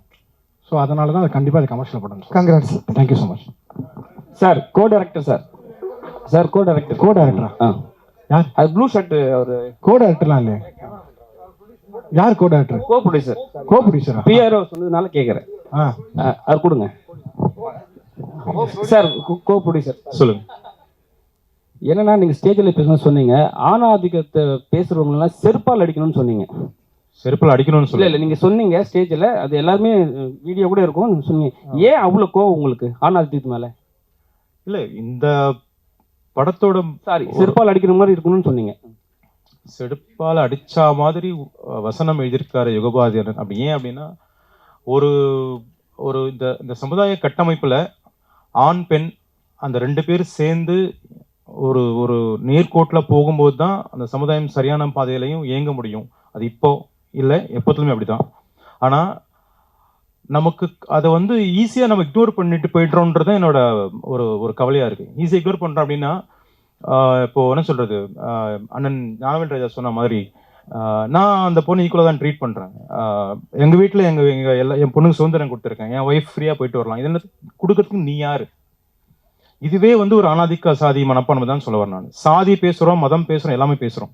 ஆனால் ஆணாதிக்கம் அப்படின்றது இந்த இடத்துல ஒரு சொன்ன மாதிரி ஆக்ட்ரஸ்ன்ற பேரை யூஸ் பண்ணுவோம், ஹீரோயினின்ற பேரை யூஸ் பண்ணுவாங்க. ஆக்சுவலாக ஹீரோயின்றவங்க சொல்லுவாங்க, ஆர்டிஸ்ட், காமன் ஆர்டிஸ்ட். அந்த சாதி அந்த அந்த ஆதிக்க மனப்பான்மை தான் வந்து 30 days தான் போட்டேன். பட் ஒரு படம்ன்றது டீம் ஒர்க் தானே. எனக்கு தெரியாது நான் சீக்கிரமாக ஒரு 2-3 டேக்கில் ஓகே ஆகிடும்லாம். ஸோ அப்படி பண்ணும்போது என்னோடய ஆக்டர்ஸ் எல்லாமே சப்போர்ட் இருந்துச்சு. டெக்னீஷியன்ஸ் குறிப்பாக கேமராமேனாக இருக்கும். மெயினாக ஒரு படத்தோட செட்டில் இருக்கிறது கேமராமேன் டீம் தான். டைரக்ஷன் டீம் 4 பேர் தான் இருப்பாங்க, கேமராமேன் டீம் தான் லைட் மேன் எல்லாருமே. ஸோ எனக்கு கேமராமேன் ரொம்ப சப்போர்ட்டாக இருந்ததுனால அது பாசிபிள் ஆச்சு. அது வந்து திட்டமிட்டு பண்ணணும்லாம் கிடையாது. அப்படி எனக்கு தெரிஞ்சு யாரெல்லாமே பண்ண முடியாது. எந்த படமாக இருந்தாலும் ஒரு இந்த டேஸில் முடிக்கணும்னு நினச்சா அது முன்ன பின்ன தான் ஆகுமே தவிர இவ்வளோ டிராஸ்டிக்காக பாதியெல்லாம் முடியாது. எனக்கு அப்படி நடந்தது வந்து என்னோடய டீமோட சப்போர்ட்டு தான். ஆக்டர்ஸ் எல்லாருமே கூட, ஏன்னா நான் கண்டினியூஸாக ஷூட் பண்ணேன். நான் லஞ்ச் பிரேக்லாம் விட்டவே இல்லை. இவங்கெல்லாம் நான் சாப்பிடவே இல்லை, ரொம்ப டார்ச்சர் பண்ணியிருக்கேன். ஸோ யாருமே அப்படி கோச்சிக்கவே இல்லை. ஸோ என்ன நீங்கள் இப்படி கண்டினியூஸாக ஷூட் பண்ணுறீங்கன்னா யாருமே கேட்கல, எல்லோரும் ரொம்ப நம்பினாங்க. ஸோ அதனால் அது பாசிபிள் ஆச்சு. அது வந்து இல்லை அந்த மாதிரிலாம் எனக்கு நான் பிளான் பண்ணி எனக்கு என்ன எடுக்கணும்னு எப்போவுமே தெரியும், அது மட்டும் தான் நான் ஷூட் பண்ணுவேன். வேறு யாருன்னா எக்ஸ்ட்ரா எடுத்துக்கணும் கூட எடுக்க மாட்டேன், அது எனக்கு ஆனால் பழக்கம். ஸோ அப்படின்னும் போது என்னை நம்பினாங்க எல்லாருமே. ஆக்சுவலாக நான் இதுதான் ஓகே அப்படின்னா அதை நான் ஃபஸ்ட்டு ஒரு டேரக்டர் ட்ரஸ்ட் பண்ணணும்ல, கேமராமேன் ட்ரஸ்ட், டீமே ட்ரஸ்ட் பண்ணணும். ஏன்னா படத்தை நான் எழுதியிருக்கிறது வந்து நான் என்னோட இமேஜினேஷனில் ஒன்று இருக்கும்ல, அதுதான் நான் எடுக்கிறேன்றதை கூட இருக்கவங்க முதல்ல நம்பணும். அதை நம்பாத போது தான் நமக்கு சிக்கல்கள் வரும். எனக்கு இதில் எல்லாரும் நம்பிட்டாங்க, அதனால ரொம்ப ஈஸியாக இருந்துச்சுன்னு நினைக்கிறேன். டைரக்டர் சார், வணக்கண்ணா சார். இப்போது பெண் சுதந்திரம் அப்படின்னு சொல்லிட்டு தான் இந்த படத்தை எடுத்திருக்கீங்க. ஏற்கனவே லிஜோ வந்து இன்னொரு படம் நடிச்சிருந்தாங்க, காதல் என்பது பொது உடைமை அப்படின்னு சொல்லிட்டு. கிட்டத்தட்ட அதே வந்து பெண் சுதந்திரம் அப்படின்னு தான் சொன்னாங்க. பட் இந்த படத்தில் நீங்கள் வந்து 2 பெண்களுக்கு இடையில உள்ள ஒரு பிரச்சனையை தான் நீங்கள் காரணம் பண்ணிருக்கீங்க. ட்ரெய்லர் பார்த்தா அப்படி தெரியுது. நீ என் புருஷனை கேட்க வந்தியா அப்படின்ற மாதிரி தான் கேட்குறாங்க, ஒரு டைலாக் வருது. நீங்கள் இந்த பெண் சுதந்திரம்ன்றதை வந்து எந்த வகையில் வரையறுக்கிறீங்க? அதுவும் இல்லாமல் இப்போது அமெரிக்காவிலேருந்து நிறைய இந்தியர்கள் வந்து வெளியேற்றினாங்க, நிறைய ஆண்கள் தான் வந்தாங்க, அவங்களுக்கு கையில் விலங்கு காலில் விலங்கு போட்டு கொண்டு வந்தாங்க. அது எந்த வகையில் பார்க்குறீங்க? அது ஒரு சுதந்திரமா? இல்லை இந்தியா வந்து சுதந்திரமாக தான் இருக்குது, போர் விமானத்தில் கொண்டு வந்து இங்கே இந்தியாவில் இறக்குனாங்க. இதை பற்றியெல்லாம் அவங்களோட கருத்து ஏதாவது கொஞ்சம் சொல்ல முடியுமா? கையில் விலங்கு வந்து ஆணுக்கு போட்டாலும் தப்பு தான், எந்த மனிதருக்குமே போட்டாலும் தப்பு தான். அது ஒன்று. இது குறிப்பாக இது பெண்ணிய படமே இல்லை. ஆக்சுவலாக இது வந்து நான் ஒரு ஆணாக இருக்கிறதுனால குறிப்பாக இது பெண்ணிய படம் இல்லை. பெண் விடுதலை என்பது எல்லாருக்குமானது தான். ஸோ வந்து பெண் விடுதலை பற்றி இந்த படம் பேசலை. நான் கண்டிப்பாக பெண் விடுதலை என்பது பெண்ணுக்கானது, அது ஒரு பெண்ணை பெற்றுக்கொள்வாள். நான் ஒரு ஆணாக அதை பற்றி பேசணுன்ற அவசியம் இல்லைன்னு நினைக்கிறேன். அது நீங்கள் படம் பார்த்துட்டு நீங்கள் சொல்லணும், உங்ககிட்ட கேட்பேன். நீங்கள் இல்லை, நான் வந்து இப்போது இந்த பக்கத்தில் போனீங்கன்னா இங்கேருந்து பாருங்கன்னு சொன்னால் நீங்கள் அதை பார்த்துட்டிங்கன்னா உங்களுக்கு அதே தான் தோணும். ஆமாம், இல்லை அது நான் ஒரு